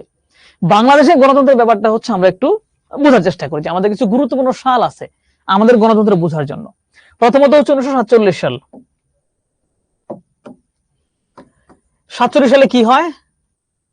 ভারত পাকিস্তান নামে 2টা দেশের জন্ম হয়, যেখানে বাংলাদেশ মানে আমাদের যে অংশটা এটা আমরা পাকিস্তানের মধ্যে পড়ে যাই, তাই না?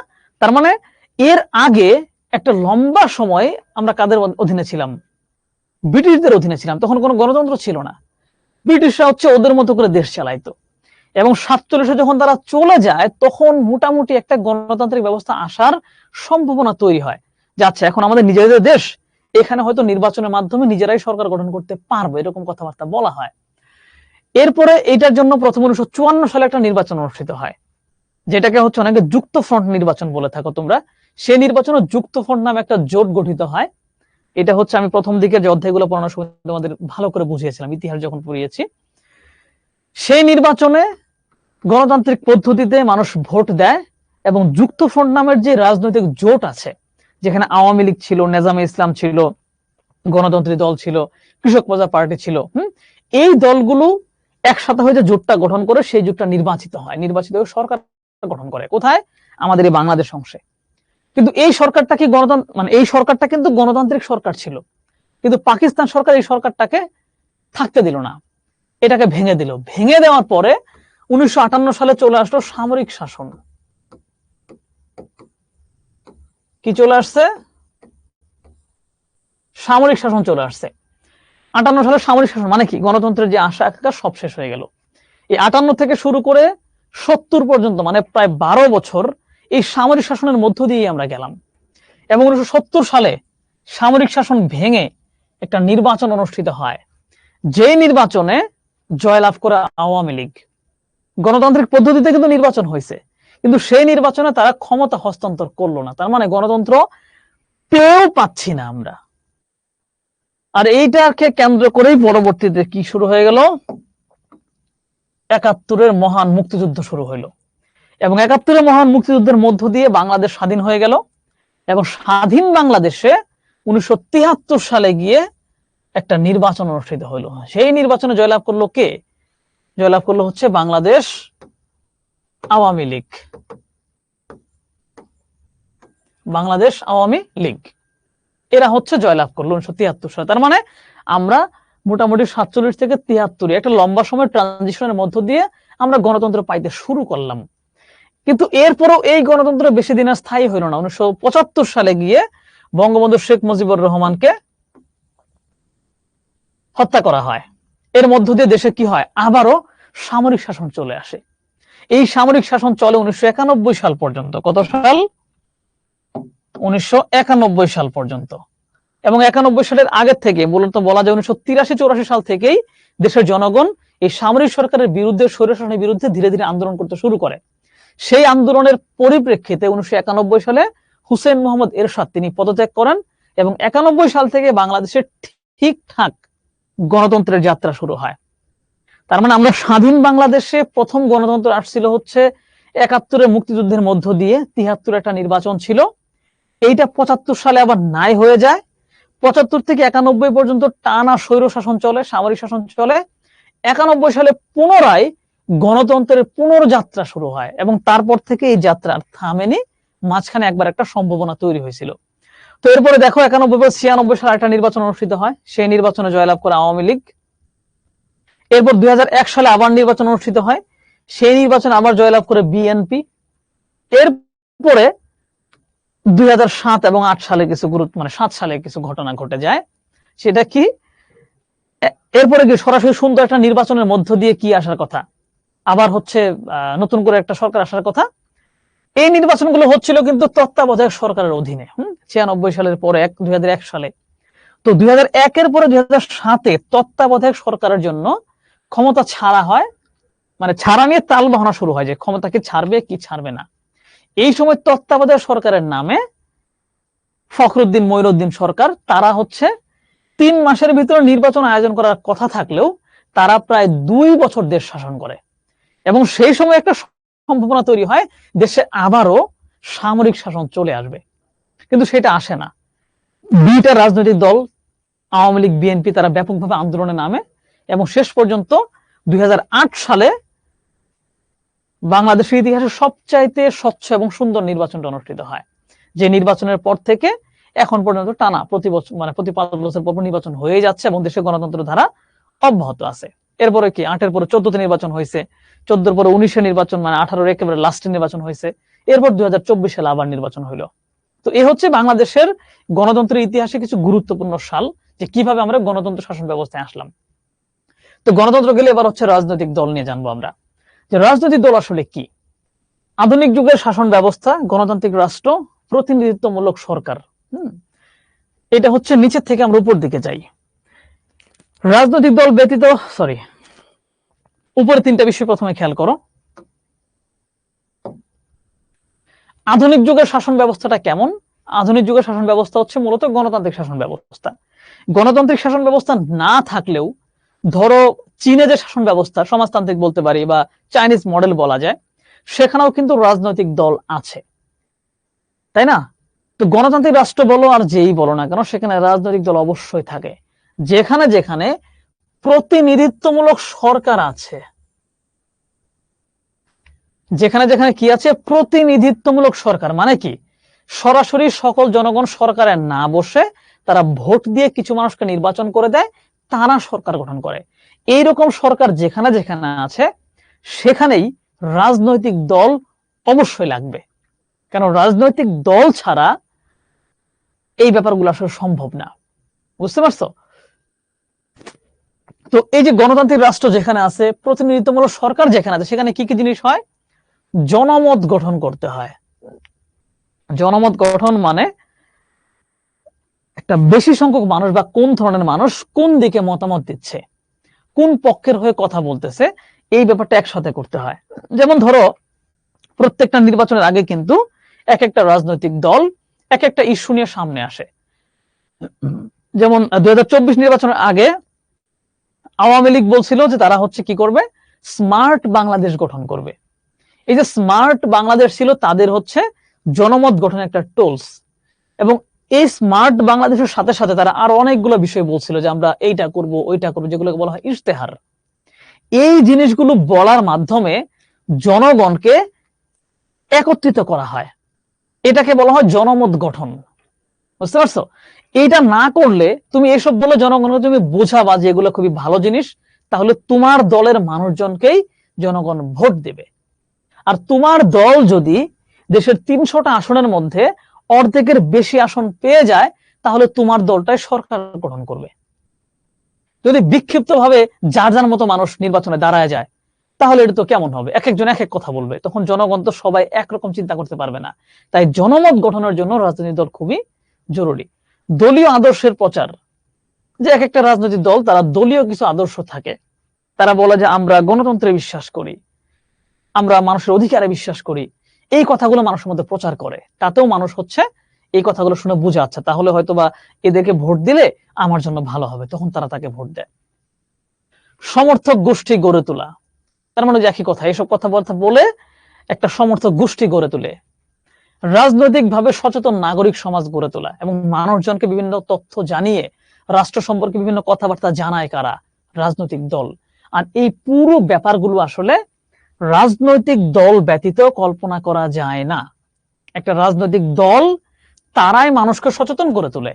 ধরো এই যে দেশের ভিতরে বিভিন্ন রাজনৈতিক সিদ্ধান্ত হচ্ছে, বিভিন্ন দেশের সাথে চুক্তি হচ্ছে, এটা হচ্ছে সেটা হচ্ছে, এগুলো নিয়ে কিন্তু সরকার পক্ষে যেই রাজনৈতিক দল আছে তারা জনগণকে একরকম ভাবে বোঝায়, আবার বিরোধী দলে যারা আছে তারা তাদের মতো করে বোঝায়। এই যে জনগণ এরা যে ব্যাখ্যাগুলো দিচ্ছে, এই ব্যাখ্যাগুলো শুনে জনগণ সচেতন হয়, আচ্ছা তার মানে এইটা এইরকম, তাহলে পরবর্তী নির্বাচনের সময় সে সিদ্ধান্ত নেবে যে কাকে ভোট দিবে। এবং মানুষজনকে এগুলো জানাইতে হবে, যদি না জানানো যায় তাহলে তো যে রাষ্ট্রে আছে যে সরকার সে তার মতো ইচ্ছা মতো চলবে। সো এই যে জনগণকে বোঝানো, রাষ্ট্র সম্পর্কে ধারণা দেওয়া, তাদেরকে সচেতন করে তোলা, তাদেরকে একটা সিদ্ধান্তে নিয়ে আসা, সবগুলো কাজ কে করে? রাজনৈতিক দল করে। বুঝতে পারছো কারণটা কি? কারণটা হচ্ছে যদি এমন হইতো যে সরকার একজন মানুষ, যে একজন মানুষই একটা সরকার গঠন করে, তাহলে তার কোনো দলের দরকার ছিল না। সে একাই মানে বক্তব্য দিত, মানুষজনকে বুঝাইতো যে আমাকে সবাই ভোট দেন। কিন্তু সরকার তো একা না, 300 জন প্রতিনিধি লাগে সরকার গঠন করতে। 300 জনের ভিতরে যারা সবচেয়ে বেশি প্রতিনিধি নিতে পারবে তারাই সরকার গঠন করবে। আর এই যে 300 জনের ভিতরে কমপক্ষে 151টা আসন পাওয়ার জন্য একটা দল গঠন করতে হয়। সেই দলের সবাই মিলে জনগণকে বোঝায়, আর ওই দলটাই হচ্ছে মূলত রাজনৈতিক দল। রাজনৈতিক দলের সংজ্ঞা হচ্ছে অধ্যাপক গ্যাটেলের মতো, দেখো বলছে রাজনৈতিক দল বলতে কম বেশি সংগঠিত একদল লোককে বোঝায়। সংগঠিত একদল লোক যারা রাজনৈতিক একক রূপে কাজ করে। যে সংগঠিত একদল লোক যারা রাজনৈতিক একক, মানে কি এরা সবাই একটা অভিন্ন আদর্শে কাজ করে, একটা অভিন্ন নীতি নিয়ে কাজ করে, এবং ভোটাধিকার প্রয়োগের মাধ্যমে সরকার গঠন করতে এবং কর্মসূচি বাস্তবায়ন করতে চায়। সংগঠন, কর্মসূচি প্রদান এবং ক্ষমতা অর্জন রাজনৈতিক দলের বৈশিষ্ট্য। তার মানে রাজনৈতিক দলের বৈশিষ্ট্য হচ্ছে এমন একটা দল যারা কি করতে চায়, খুব গুরুত্বপূর্ণ বিষয়, ভোটাধিকার প্রয়োগের মাধ্যমে এই যে সরকার গঠন করতে চায়। একটা রাজনৈতিক দলের গুরুত্বপূর্ণ একটা উদ্দেশ্য হচ্ছে কি, সরকার গঠন করা, এবং এইটা করার জন্য তারা যে কোনো কিছু করতে পারে। রিসেন্টলি কি হিংসাত্মক ঘটনা কিন্তু ঘটতেছে, সহিংসতামূলক আচরণ কিন্তু ঘটে যাচ্ছে, কি জন্য? জাস্ট সরকার গঠন করতে হবে এই জন্য। তো ওই দলটাই হচ্ছে মূলত রাজনৈতিক দল। তারা কি করে? একটা সংগঠনের মতো কাজ করে, তারা বিভিন্ন কর্মসূচি প্রদান করে। কর্মসূচি প্রদান করা মানে কি? বিভিন্ন কাজ করে, যে কাজগুলোর মধ্য দিয়ে জনগণের ভালোবাসা অর্জন করে, যাতে সে ভোট দেয়, ক্ষমতা অর্জন করে। এগুলো হচ্ছে রাজনৈতিক দলের কি বৈশিষ্ট্য। আরেকটা সংজ্ঞা দেখি আর.এম. ম্যাকাইভারের মতে, উনি একজন বিখ্যাত রাষ্ট্রবিজ্ঞানী, যারা কতগুলো সুনির্দিষ্ট নীতির ভিত্তিতে ঐক্যবদ্ধ হয়। বলছে যেই মানুষজন যারা কিছু নির্দিষ্ট নীতি আছে যে আমরা এইরকম ভাবে চলতে চাই, এইরকম কিছু করতে চাই, এগুলোর উপর ভিত্তি করে একত্রিত হয়, যে সবাই এটা চিন্তা করে একসাথে হওয়ার পর সাংবিধানিক উপায়ে সরকার গঠন করতে চেষ্টা করে। সংবিধানে যেভাবে বলা আছে, সংবিধানে যদি বলা থাকে যে ভোট পেয়ে সরকার গঠন করতে হবে, তাহলে তারা ভোট পেয়েই সরকার গঠন করার চেষ্টা করে। সেই জনগোষ্ঠীকে বলা হয় রাজনৈতিক দল। তার মানে বোঝা যাচ্ছে রাজনৈতিক দল হচ্ছে একটা জনগোষ্ঠী বা একটা সংগঠনের মতো, যারা কি করে, একটা কমন ব্যাপার কিন্তু চলে আসছে, সরকার গঠন করতে চায়। সো তুমি রাজনৈতিক দলের সংজ্ঞা যখন লিখতে যাবে, তখন এই বিষয়টা কখনোই বাদ দেওয়া যাবে না। রাজনৈতিক দলের প্রধান উদ্দেশ্যই হচ্ছে জনগণের সমর্থন নিয়ে সরকার গঠন করতে চাওয়া। বুঝতে পারছো? এবং এটার জন্য তারা বিভিন্ন কিছু করতে পারে। তো দেখো এখানে আরো কিছু ব্যাপার। একটা রাজনৈতিক দল কি করে? সংগঠিত নাগরিক সমষ্টি, অনেকগুলো নাগরিক সংগঠিত অবস্থায় আছে, বৈধ উপায়ে ক্ষমতায় যাওয়ার চেষ্টা করে। বৈধ উপায় মানে যদি নির্বাচন ব্যবস্থা থাকে, তাহলে নির্বাচনের মধ্য দিয়ে সরকারে যাওয়ার চেষ্টা করে। এখন নির্বাচনে জনগণের সমর্থন পাওয়ার জন্য তারা নানান রকম কাজ করতে পারে, গৃহীত কর্মসূচি বাস্তবায়নের সচেষ্ট হয়, এবং তারা নির্বাচনে যাওয়ার আগে জনগণকে বলে যে আমরা হচ্ছে এইটা করব, ওইটা করব, এগুলা পরবর্তীতে কর্মসূচি নিয়ে বাস্তবায়নের চেষ্টা করে। রাজনৈতিক দলের উদ্দেশ্য কি ইতিমধ্যে বলে ফেলছি, ওই ব্যাপারগুলো এখন একটু গুছায় লেখা আছে, আমি আর এখানে হচ্ছে সময় নষ্ট করতে চাচ্ছি না, ওটাই এখানে গুছায় লেখা, কারণ সময় একদমই কম। গণতান্ত্রিক ব্যবস্থায় রাজনৈতিক দলের ভূমিকা কি, এই ব্যাপারটা হচ্ছে অনেক সময় পরীক্ষায় আসে। গণতান্ত্রিক ব্যবস্থা মানে কি? জনগণ ওই রাষ্ট্রের কার্যক্রমের মধ্যে অংশগ্রহণ করবে, মানে কি? ভোট দেওয়ার মাধ্যমে, তাই না? তার মানে গণতান্ত্রিক ব্যবস্থায় জনগণের একটা বড় ভূমিকা আছে, আর এই জনগণকেই মূলত প্রভাবিত করে রাজনৈতিক দল। বুঝতে পারছো? এই যে কি করে, দেখো জনমত গঠন করে, জনমত মানে কি? সকল জনগণ কি সিদ্ধান্ত নিবে, কোন দিকে চিন্তা করবে, সেইটা গঠন করতে ভূমিকা রাখে। ঠিক আছে? সরকারের সমালোচনা করে একটা রাজনৈতিক দল, যে সরকার যা করতেছে এটা ঠিক করতেছে কিনা। যদি সেই সমালোচনাটা ঠিকঠাক করতে পারে তাহলে জনগণ বুঝতে পারবে যে আচ্ছা এই কাজটা সরকার তাহলে ঠিক করলো না, তাহলে পরবর্তী ইলেকশনে আমরা কি করব, এই সরকারকে আমরা ভোট দেব না। সো এই কাজটা রাজনৈতিক দল করে থাকে। সরকার গঠন, ইশতেহার বাস্তবায়ন, এবং যারা নির্বাচিত হয় তারা কিন্তু সরকার গঠন করে। রাজনৈতিক দল কি করে? সরকার গঠন করে এবং ইশতেহার বাস্তবায়ন করে। ইশতেহার কি?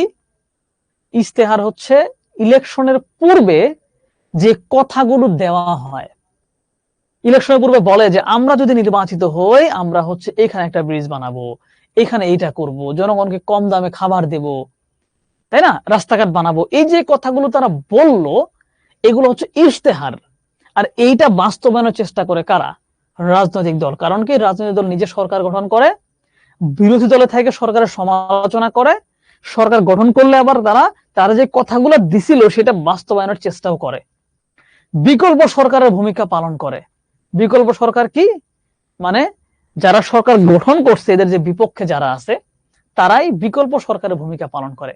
মানে তারা হচ্ছে, ধরো একটা সিদ্ধান্ত নিল, সরকার একটা আইন বানাইলো, এই আইনটা কতটুকু কার্যকরী, কতটুকু ভালো হইলো, এইটা নিয়ে বিরোধী দল সমালোচনা করে।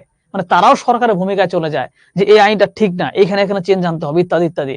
তখন জনগণ চিন্তা করে দেখে আসলেই তো, দেখি ব্যাপারটা কেমন, তখন জনগণও কথাবার্তা বলে, তখন সরকার বাধ্য হয়ে আইনটা আবার চেঞ্জও করে। তার মানে এই যে দেখো, বারবার বলতেছিলাম যে গণতান্ত্রিক ব্যবস্থায় জনগণের চিন্তা ভাবনার প্রতিফলন ঘটে। সেটা কেমনে ঘটতেছে? রাজনৈতিক দলের মাধ্যমেই ঘটতেছে। কারণ জনগণ রাজনৈতিক দলকে ভোট দেয়, তারা সরকার গঠন করে। তার মানে জনগণের চিন্তা ভাবনা সরকারে প্রতিফলিত হইল। এবার যদি সরকার ঠিকঠাক ভাবে কাজ না করে তাহলে বিরোধী দল কি করে? জনগণকে সাথে নিয়ে আন্দোলন করে, তখন আবার সরকার চেঞ্জ হয়ে যায়। তার মানে সরকার বাধ্য হয় জনগণের কথা বাস্তবায়ন করতে। সেটা কিভাবে করে? হয় তারা সরকার গঠন করে করে, অথবা বিপক্ষ দলে থেকে জনগণকে সাথে নিয়ে আন্দোলনের মাধ্যমে করে। তো দুইটা জায়গাতেই কিন্তু রাজনৈতিক দল থাকতে হবে, এবং রাজনৈতিক দলের মাধ্যমেই জনগণের কথাগুলো রাষ্ট্রীয় পর্যায়ে বাস্তবায়িত হয়। আর এভাবেই গণতন্ত্রকে সফল করে রাজনৈতিক দল। বুঝতে পারছো? কারণ সারা দেশের জনগণকে একত্রিত করা, একটা সিদ্ধান্তে নিয়ে আসে, এগুলো আসলে তো একজন ব্যক্তির পক্ষে সম্ভব না। এই জন্য একটা রাজনৈতিক দল দরকার, এর দলেই এইটা করে। আর এই জন্যই গণতান্ত্রিক ব্যবস্থায় রাজনৈতিক দলের ভূমিকা অনেক বেশি। যারা কতগুলো সুনির্দিষ্ট নীতির ভিত্তিতে, এখানে আরেকটা সংজ্ঞা দিছে, ফাইনারের সংজ্ঞা, ঐক্যবদ্ধ হয় এবং সাংবিধানিক উপায়ে সরকার গঠন করতে চেষ্টা করে, সেই জনগোষ্ঠীকে রাজনৈতিক দল বলে। তার মানে যদি বলে গণতান্ত্রিক ব্যবস্থায় রাজনৈতিক দলের ভূমিকা কেমন, তাহলে বলবা জনমত গঠন, সরকারের সমালোচনা, সরকার গঠন, ইশতেহার বাস্তবায়ন, বিকল্প সরকারের ভূমিকা ইত্যাদি পালনের মাধ্যমে জনগণের কথাগুলো রাষ্ট্রীয় পর্যায়ে বাস্তবায়ন করা হয় রাজনৈতিক দলের মাধ্যমে। তাই রাজনৈতিক দল গণতান্ত্রিক ব্যবস্থা পরিচালনায় অনেক ভূমিকা রাখে। এবার আমরা হচ্ছে একটু নির্বাচনের দিকে যাই। এতক্ষণ দেখলাম যে গণতন্ত্র এবং নির্বাচন, তো গণতন্ত্র পড়তে গিয়ে আমরা রাজনৈতিক দল নিয়েও আলোচনা করে ফেললাম। এবার আমরা নির্বাচন নিয়ে কথাবার্তা বলবো। নির্বাচন জিনিসটা কি সেটা তো বুঝতেই পারতেছো, যে মূলত বাছাই করা, মানে প্রার্থী বাছাই করা। রাষ্ট্র পরিচালনার জন্য নাগরিকবৃন্দ কর্তৃক বিভিন্ন প্রার্থীদের মধ্য থেকে প্রতিনিধি বাছাই প্রক্রিয়াকে নির্বাচন বলে। ঠিক আছে? 5 জন মানুষ দাঁড়াইছে ইলেকশন করার জন্য, 5 জনের ভিতর থেকে আমরা একজনকে সিলেক্ট করব। কিভাবে করব? ভোট দেওয়ার মাধ্যমে। এটাই নির্বাচন। প্রায় সকল দেশেই গোপন ব্যালটে ভোট দেওয়ার মাধ্যমে নির্বাচন অনুষ্ঠিত হয়। গোপন ব্যালটটা আসলে কি এটা তোমরা জানো, তারপরে একটু বোঝায় বলি। গোপন ব্যালট হচ্ছে, এই যে তোমার হচ্ছে, ধরো তোমার এলাকায় চেয়ারম্যান নির্বাচন অনুষ্ঠিত হবে। সো চেয়ারম্যান পদে মনে করো যে 5 জন মানুষ অংশগ্রহণ করছে, সেটা বলছে আমাকে ভোট দেন আমি চেয়ারম্যান হবো, ও বলছে আমাকে ভোট দেন আমি চেয়ারম্যান হবো। এরকম তখন একটা এরকম কাগজ থাকবে, এটাকে বলা হয় ব্যালট পেপার। কাগজের ভিতরে কয়জন দাঁড়াইছে? 5 জন দাঁড়াইছে, তাই না? সেরকম 5টা এরকম আলাদা খণ্ড থাকবে। এক জায়গায় মনে করো যে নৌকা পার্ট, এভাবে নৌকার ছবি থাকবে। আরেক জায়গায় মনে করো ধানের শীষ দাঁড়াইছে, তাই এইভাবে ধানের শীষ থাকবে। আর জায়গায় মনে করো যে লাঙ্গল দাঁড়াইছে, এভাবে লাঙ্গল থাকবে। আর জায়গায় মনে করো আনারস দাঁড়াইছে, এইভাবে আনারস থাকবে। আর জায়গায় মনে করো ঝাড়ু দাঁড়াইছে, ঠিক আছে, ঝাড়ু দাঁড়াইছে। তো এরকম 5 জন মানুষের 5টা প্রতীক, এইটা যেই পেপারের মধ্যে থাকে এটাকে বলা হয় হচ্ছে ব্যালট পেপার। কি বলে? Ballot paper. তুমি যখন ভোট দিতে যাবা তোমাকে তখন এই পেপারটা দেওয়া হবে এবং এটা সিল মারার একটা যন্ত্র দেওয়া হবে। তুমি এটা সবার সামনে না, একটা গোপন জায়গায় গিয়ে তোমার যাকে মন চায় ওইটার উপরে তুমি সিল মেরে তুমি জমা দিবা। এটাই হচ্ছে গোপন ব্যালট, মানে গোপন জায়গায় গিয়ে কেউ তোমাকে দেখবে না, ওইরকম জায়গায় গিয়ে তুমি ইচ্ছা মতো ব্যালট পেপারের মধ্যে একটা সিল মেরে ভাঁজ করে জমা দিয়ে দিবা। তুমি কাকে ভোট দিলা জনগণ মানে মানুষ জানতে পারলো না। এটা হচ্ছে গোপন ব্যালটে। যারা প্রতিনিধি নির্বাচনের ক্ষমতা অর্থাৎ ভোট দানের অধিকার ভোগ করেন তাদেরকে ভোটার বা নির্বাচক বলে। স্বাভাবিক, যারা ভোট দানের সক্ষম তাদেরকে ভোটার বা নির্বাচক বলে। সকল ভোটারকে একত্রে বলা হয় নির্বাচক মণ্ডলী। প্রতিনিধি নির্বাচনের জন্য সারা দেশকে কতগুলো নির্বাচনী এলাকায় ভাগ করা হয়। নির্বাচনী এলাকা ইংরেজি কি? কনস্টিটিউয়েন্সি। ধরো এইটা হচ্ছে দেশ, বুঝতে পারছো? এটা হচ্ছে দেশ। এখন তোমার দেশের সংসদ যেটা আছে, এই যে সংসদ, এই সংসদে হচ্ছে 300 জন মানুষ দরকার। তার মানে তোমার দেশটাকে 300টা ভাগে ভাগ করতে হবে। প্রত্যেক ভাগ থেকে একজন করে মানুষ নির্বাচিত হয়ে আসবে। সো এই জন্য দেশটাকে কি করা হয়, এইভাবে হচ্ছে ধরো 300টা ভাগে ভাগ করা হয়, ঠিক আছে?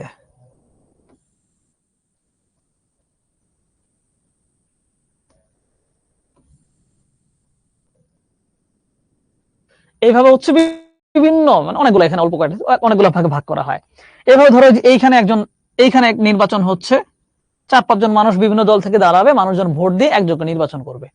এইভাবে এই 300টা আসনের ভিতরে মনে করো বিভিন্ন রাজনৈতিক দল তাদের প্রতিনিধিরা বিভিন্ন জায়গায় নির্বাচনে অংশগ্রহণ করতেছে। যেই রাজনৈতিক দল সবচেয়ে বেশি আসন নিয়ে আসতে পারবে, 300টার ভিতরে কমপক্ষে অর্ধেকের বেশি, মানে 150-এর বেশি যারা নিতে পারবে, তারাই সম্মিলিতভাবে সরকার গঠন করবে। বুঝতে পারছো? এইভাবে সরকারটা কিন্তু গঠিত হয়। আর এই যে বিভিন্ন ভাগে ভাগ করলাম, এক একটা ভাগকে বলা হচ্ছে কনস্টিটিউয়েন্সি বা নির্বাচনী এলাকা। এভাবে প্রতিটি এলাকা থেকে প্রতিনিধি নির্বাচিত হন। নির্বাচিত প্রতিনিধিদেরকে নিয়ে আইনসভা গঠিত হয়। এবং এই যে বিভিন্ন জায়গা থেকে একজন একজন করে যে হইল 300 জন, এই 300 জন মিলে যেটাকে আমি সংসদ বললাম, ওইটার নাম হচ্ছে আইনসভা, সেটা গঠিত হবে। ঠিক আছে? বাংলাদেশের নির্ধারিত মেয়াদান্তে জাতীয় সংসদ নির্বাচন অনুষ্ঠিত হয়। নির্ধারিত মেয়াদান্তে মানে কি? আমাদের 5 বছর পর পর নির্বাচন অনুষ্ঠিত হয়। তো নির্বাচনে কিছু বিষয় এখানে একটু দেখি। নির্বাচন এবং গণতন্ত্রের মধ্যে সম্পর্ক কি? গণতন্ত্র হচ্ছে জনগণ, স্বাভাবিক, এখানে আর এটা বলার তেমন কিছু নাই যে নির্বাচন, দাঁড়াও,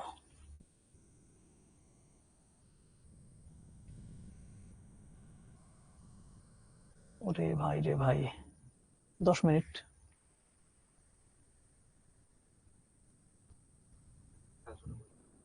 ঠিক আছে, ওকে, তোমাদের ক্লাস কিন্তু বাড়াই দিলাম, ঠিক আছে? একটু বেশি না করলে পরে শেষ কিন্তু হবে না, এবং তোমাদের টেস্ট পরীক্ষার ব্যাপারেও কথাবার্তা বলবো। সো একটু অপেক্ষা করো, ধৈর্য ধরে তোমরা। হ্যাঁ, তো নির্বাচন এবং গণতন্ত্রের মধ্যে সম্পর্কটা কি দেখো। নির্বাচন হচ্ছে গণতন্ত্রের মৌলিক বিষয়। বলছে কি? গণতন্ত্রের মৌলিক বিষয়। কারণ গণতন্ত্র মানে হচ্ছে জনগণের ইচ্ছার প্রতিফলন। এত এত জনগণ তারা কাকে চায় সেটা তো একমাত্র নির্বাচনের মাধ্যমেই সম্ভব। সো এখানে তো নির্বাচন লাগবেই। গণতান্ত্রিক শাসন ব্যবস্থা পরিচালিত হয় জনপ্রতিনিধিদের মাধ্যমে, আর জনপ্রতিনিধি আসে নির্বাচনের মাধ্যমে। সো এই জায়গায় সম্পর্ক স্থাপিত হয়ে গেল। প্রাচীন গ্রিসের যে নগর রাষ্ট্র ছিল সেখানে কি ছিল? প্রত্যক্ষ গণতন্ত্র ছিল। মানে সেখানে নির্বাচনের দরকার ছিল না, সেখানে প্রত্যেকেই শাসন কাজে অংশগ্রহণ করতো। বাট এখন মানুষের পরিমাণ বেশি, আধুনিক রাষ্ট্র, আয়তন এবং বিশাল জনসংখ্যাও বেশি, তাই এখানে কি করতে হয়? প্রতিনিধি নিয়ে আসতে হয়। আর প্রতিনিধি আনার একমাত্র উপায় কি? প্রতিনিধি আনার একমাত্র উপায়টাই হচ্ছে নির্বাচন। তাই নির্বাচন গণতন্ত্রের জন্য খুবই গুরুত্বপূর্ণ, কারণ গণতন্ত্র হচ্ছে প্রতিনিধিত্বমূলক শাসন ব্যবস্থা। নির্বাচন পদ্ধতির কিছু প্রকারভেদ আছে, এর ভিতরে দেখো, একটা হচ্ছে প্রত্যক্ষ নির্বাচন পদ্ধতি, আর এটা হচ্ছে পরোক্ষ নির্বাচন পদ্ধতি। প্রত্যক্ষ নির্বাচন মানে কি? জনগণ সরাসরি ভোট দেবে। তার মানে যিনি রাষ্ট্রের প্রধান হবেন, যিনি দেশ চালাবেন, যিনি প্রধানমন্ত্রী হবেন, তাকেও জনগণই ভোট দেবে, এরকম ব্যবস্থা থাকতে হবে, সেটাকে বলা হয় প্রত্যক্ষ। বাংলাদেশে কি হয় দেখো, মাননীয় প্রধানমন্ত্রী শেখ হাসিনা, তিনি হচ্ছে আমাদের প্রধানমন্ত্রী, তিনিও কিন্তু নির্বাচনে দাঁড়িয়েছিলেন এবং জনগণ কিন্তু তাকে ভোট দিছে সরাসরি, তাই না? ভারতের হচ্ছে ধরো নরেন্দ্র মোদীর কথা বলো, রাহুল গান্ধীর কথা বলো, যারা সরকার প্রধান হওয়ার জন্য নির্বাচন করে, তাদেরকেও জনগণ সরাসরি ভোট দেয়। এটা হচ্ছে প্রত্যক্ষ, ঠিক আছে? ভোটারগণ সরাসরি ভোট প্রদানের মাধ্যমে তাদের প্রতিনিধি নির্বাচন করে। মার্কিন যুক্তরাষ্ট্রে কি হয় জানো? মার্কিন যুক্তরাষ্ট্রে যিনি প্রেসিডেন্ট, কেউ ক্লাস থেকে কিন্তু যায়ও না, অনেক বড় কিছু মিস করবা। হ্যাঁ, কেউ কেউ দেখলাম যে ক্লাস থেকে চলে গেলা, তো তোমরা এখনো যারা আছো তোমাদেরকে বলি, লাস্টে খুব ভালো কিছু বিষয় আছে, কেউ মিস করো না, কয়েকটা মিনিটই তো, একটু থাকো, নইলে হচ্ছে পরবর্তীতে আমাকেই প্রশ্ন করবা যে ভাই এগুলো কেমনে পড়াইছেন, কি হয়েছে না হয়েছে। কেউ মিস দিও না প্লিজ। যুক্তরাষ্ট্রের প্রেসিডেন্ট যিনি, তিনি কিন্তু সরাসরি জনগণের ভোটে নির্বাচিত হন না।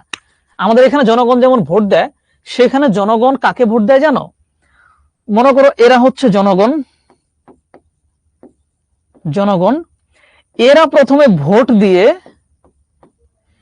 এই অংশের কিছু মানুষজনকে নির্বাচন করবে, ঠিক আছে? ইলেকটোরাল কলেজ বলে এদেরকে। এরা ভোট দিয়ে প্রেসিডেন্ট নির্বাচন করবে। তার মানে জনগণ সরাসরি প্রেসিডেন্টকে ভোট দেয় না, জনগণ সরাসরি একটা মধ্যবর্তী গোষ্ঠীকে ভোট দেয়, ওই মধ্যবর্তী গোষ্ঠী প্রেসিডেন্ট নির্বাচন করে। তার মানে জনগণ ভোট দিল, বা সেটা কি দিল? পরোক্ষ ভাবে দিল, পরোক্ষ ভোট। তোমাদের হচ্ছে স্থানীয় শাসনের সময় জেলা পরিষদের যে ব্যাপারগুলো পড়াইছিলাম, জেলা পরিষদ নির্বাচনটা কিন্তু এরকম পরোক্ষ ভাবে হয়, সেখানে জনগণ সরাসরি ভোট দেয় না। ইউনিয়ন পরিষদের চেয়ারম্যান যিনি নির্বাচিত হয়েছেন, তাকে তো জনগণই ভোট দিছে, তাই না? ইউনিয়ন পরিষদের মেম্বার, তাকে তো জনগণই ভোট দিছে। জেলা পরিষদের চেয়ারম্যানের ক্ষেত্রে ওই ইউনিয়ন পরিষদের চেয়ারম্যানকে ভোট দেয়, জনগণ সরাসরি ভোট দেয় না। তার মানে জনগণ সেখানে পরোক্ষ থাকে, সো পরোক্ষ নির্বাচন হয়। যেমন ভোটারগণ ভোট দিয়ে সরাসরি একটা মধ্যবর্তী নির্বাচনী সংস্থা তৈরি করেন, যেটাকে বলা হয় ইলেকটোরাল কলেজ। ইলেকটোরাল কলেজ চূড়ান্ত ভাবে প্রতিনিধি বা রাষ্ট্রপতি নির্বাচন করেন। নির্বাচন পদ্ধতি হচ্ছে এখন বর্তমান পৃথিবীতে মোটামুটি দুই রকম, একটা প্রত্যক্ষ, একটা পরোক্ষ। আশা করি বুঝেছ। বাংলাদেশের নির্বাচন পদ্ধতিটা আসলে কেমন? সমগ্র বাংলাদেশকে ইতিমধ্যে বলে ফেলছি, আমি একটু তাড়াতাড়ি যাবো। এটা সমগ্র বাংলাদেশকে 300টি নির্বাচনী এলাকায় বিভক্ত করা হয়েছে। 300টা নির্বাচনী এলাকা। এক নাম্বারটা কোথায়? একেবারে পঞ্চগড়ে, মানে উত্তর থেকে নিচের দিকে আসছে, ঠিক আছে? এটা কেমনে বুঝবা? তোমাদের এলাকায় সংসদীয় আসন আছে না? যেমন আমার জামালপুর সরিষাবাড়ি, আমারটা হচ্ছে 141 নম্বর আসন। আমরা বুঝতে পারছো কত? 141 নম্বর আসন জাতীয় সংসদের। আবার যদি জামালপুর জেলার ভিতরে 4 নম্বর আসন, জামালপুর 4 বলে। তো তোমার এলাকায় দেখবা পিরোজপুর 1, তারপরে হচ্ছে বরিশাল 5, এরকম ভাবে আলাদা আলাদা ভাগ নাম্বার দেয়া আছে। সো এই নাম্বারগুলোর উপর ভিত্তি করে প্রায় 300টি নির্বাচনী এলাকায় ভাগ করা হয়েছে বাংলাদেশকে। নির্বাচন কমিশন, এই যে নির্বাচন কমিশন, যারা নির্বাচন আয়োজন করে, নির্বাচন পরিচালনা করে, এরকম একটা কমিশন আছে, সাংবিধানিক প্রতিষ্ঠান। সংবিধান থেকে বলা আছে যে সরকার পরিবর্তনের জন্য যে নির্বাচনটা হবে, এইটা আয়োজন করার দায়িত্ব একটা কমিশন বানাইতে হবে, যার নাম হচ্ছে নির্বাচন কমিশন। সেই নির্বাচন কমিশন একটা নির্দিষ্ট তারিখ ঘোষণা করবে, যেই তারিখে নির্বাচন হবে, এবং নির্বাচনী তফসিল ঘোষণা করবে, মানে নির্বাচনে কি কি হবে, কারা কারা এখানে থাকতে পারবে, কোন পদ্ধতিতে হবে, কি হবে না হবে, সবকিছুর একটা ঘোষণা করে দিবে, নীতি নির্ধারণ। এটাকে বলা হয় তফসিল ঘোষণা করে। রাজনৈতিক দলগুলো প্রার্থীদের বাছাই করে প্রার্থী হিসেবে মনোনয়ন দান করেন। এরপরে যখন নির্বাচন কমিশন ঘোষণা করলো যে এত তারিখে নির্বাচন হবে, তোমরা সবাই প্রার্থীতা জমা দাও, যে কারা কারা তোমরা নির্বাচন করবা, তখন রাজনৈতিক দল চিন্তা করবে, আচ্ছা যেহেতু দেশে এবার নির্বাচন চলে আসছে, সো আমাদের দলকে তো অবশ্যই ক্ষমতায় যাইতেই হবে। তাহলে কি করতে হবে? আমাদের দলের এই যে প্রায় কয়েক লাখ কর্মী আছে, এর ভিতর থেকে বাছাই করে 300 জন মানুষকে আমরা 300টা আসনে পাঠাবো। যেই 300 জন ভালো মানুষ যাদেরকে ভোট দিবে, তার মানে বাছাই করবে, বাছাই করে প্রার্থী হিসেবে মনোনয়ন দিবে, বলবে ঠিক আছে অমুককে আমি এই আসনের জন্য দিলাম, অমুককে এই আসনের জন্য দিলাম। দেখো না, প্রথমে কি করে, যার যার এলাকা থেকে, তোমাদের এলাকা থেকে ধরো আওয়ামী লীগের যদি হয়, আওয়ামী লীগের জন্য একাধিক মানুষ তারা প্রথমে আওয়ামী লীগ দলের কাছে মনোনয়ন চায় যে আমাকে অনুমতি দেন, আমি আপনার দলের পক্ষে নির্বাচন করব। তখন সেখান থেকে আওয়ামী লীগ যে কোনো একজনকে নির্বাচন করে দেয়, সে ইলেকশনটা করে। গত ইলেকশন দেখছো না তোমরা, যারা যারা হচ্ছে দলের মনোনয়ন পায় নাই তারা আবার স্বতন্ত্রভাবে নির্বাচন করছে। সো দল একজনকে নির্ধারণ করে দিবে, ওই একজনই হচ্ছে মনোনীত প্রার্থী, মানে দল মনোনীত প্রার্থী। দান করেন প্রধানত রাজনৈতিক দলের মনোনয়ন নিয়েই প্রার্থীরা নির্বাচনে প্রতিদ্বন্দ্বিতা করার সুযোগ পায়। প্রধানত যারা রাজনৈতিক দল থেকে মনোনয়ন পায় তারাই নির্বাচন করে, এছাড়াও কোন রাজনৈতিক দলের মনোনয়ন দরকার নাই, আমি নিজেই নির্বাচন করব, এরকমটাও করা যায়, যেটাকে বলা হয় স্বতন্ত্র প্রার্থী। বর্তমান বাংলাদেশের একজন আলোচিত স্বতন্ত্র প্রার্থী কে? ব্যারিস্টার সুমন, তাই না? ব্যারিস্টার সুমন তিনি চেয়েছিলেন যে তিনি আওয়ামী লীগের পক্ষে নির্বাচন করবেন, তাই তিনি বলেছিলেন যে আমাকে মনোনয়ন দেন। আওয়ামী লীগ তাকে মনোনয়ন দেয় নাই। তখন তিনি বলেন ঠিক আছে, আওয়ামী লীগ আমাকে দেয় না, অন্যজনকে দিছে, তাহলে আমি নিজে নিজেই নির্বাচন করি। সে নিজে নিজেই করছে। এরকম বাংলাদেশে এবার কিন্তু অনেক জায়গাতেই নিজে নিজে নির্বাচন করে নির্বাচিত হয়েছে অনেক মানুষ। এদেরকে বলা হয় স্বতন্ত্র প্রার্থী, মানে এরা কোনো রাজনৈতিক দলের না, এরা নিজে নিজেই দাঁড়াইছে। বুঝতে পারছো? জাতীয় সংসদে নারীদের জন্য 50টা সংরক্ষিত আসন আছে। বাংলাদেশের জাতীয় সংসদে আসন কয়টা? মোট আসন হচ্ছে, নির্বাচিত হচ্ছে 300টা। এই 300টা আসনে মানুষ নির্বাচন করে ভোট পেয়ে আসে, এদের সাথে 50টা আসন আরো যোগ হয়, এই 50টা হচ্ছে নারী আসন। বুঝতে পারছো? তার মানে বাংলাদেশে এখনো ধরে নেওয়া হচ্ছে যে রাজনীতিতে নারীদের অংশগ্রহণ কম। এখন দেশের আইন কানুনের ক্ষেত্রে নারীদের রিলেটেড অনেক আইন টাইন আছে না, নারী ও শিশু অধিকার আইন ইত্যাদি ইত্যাদি, তাই না, বাল্য বিবাহ আইন।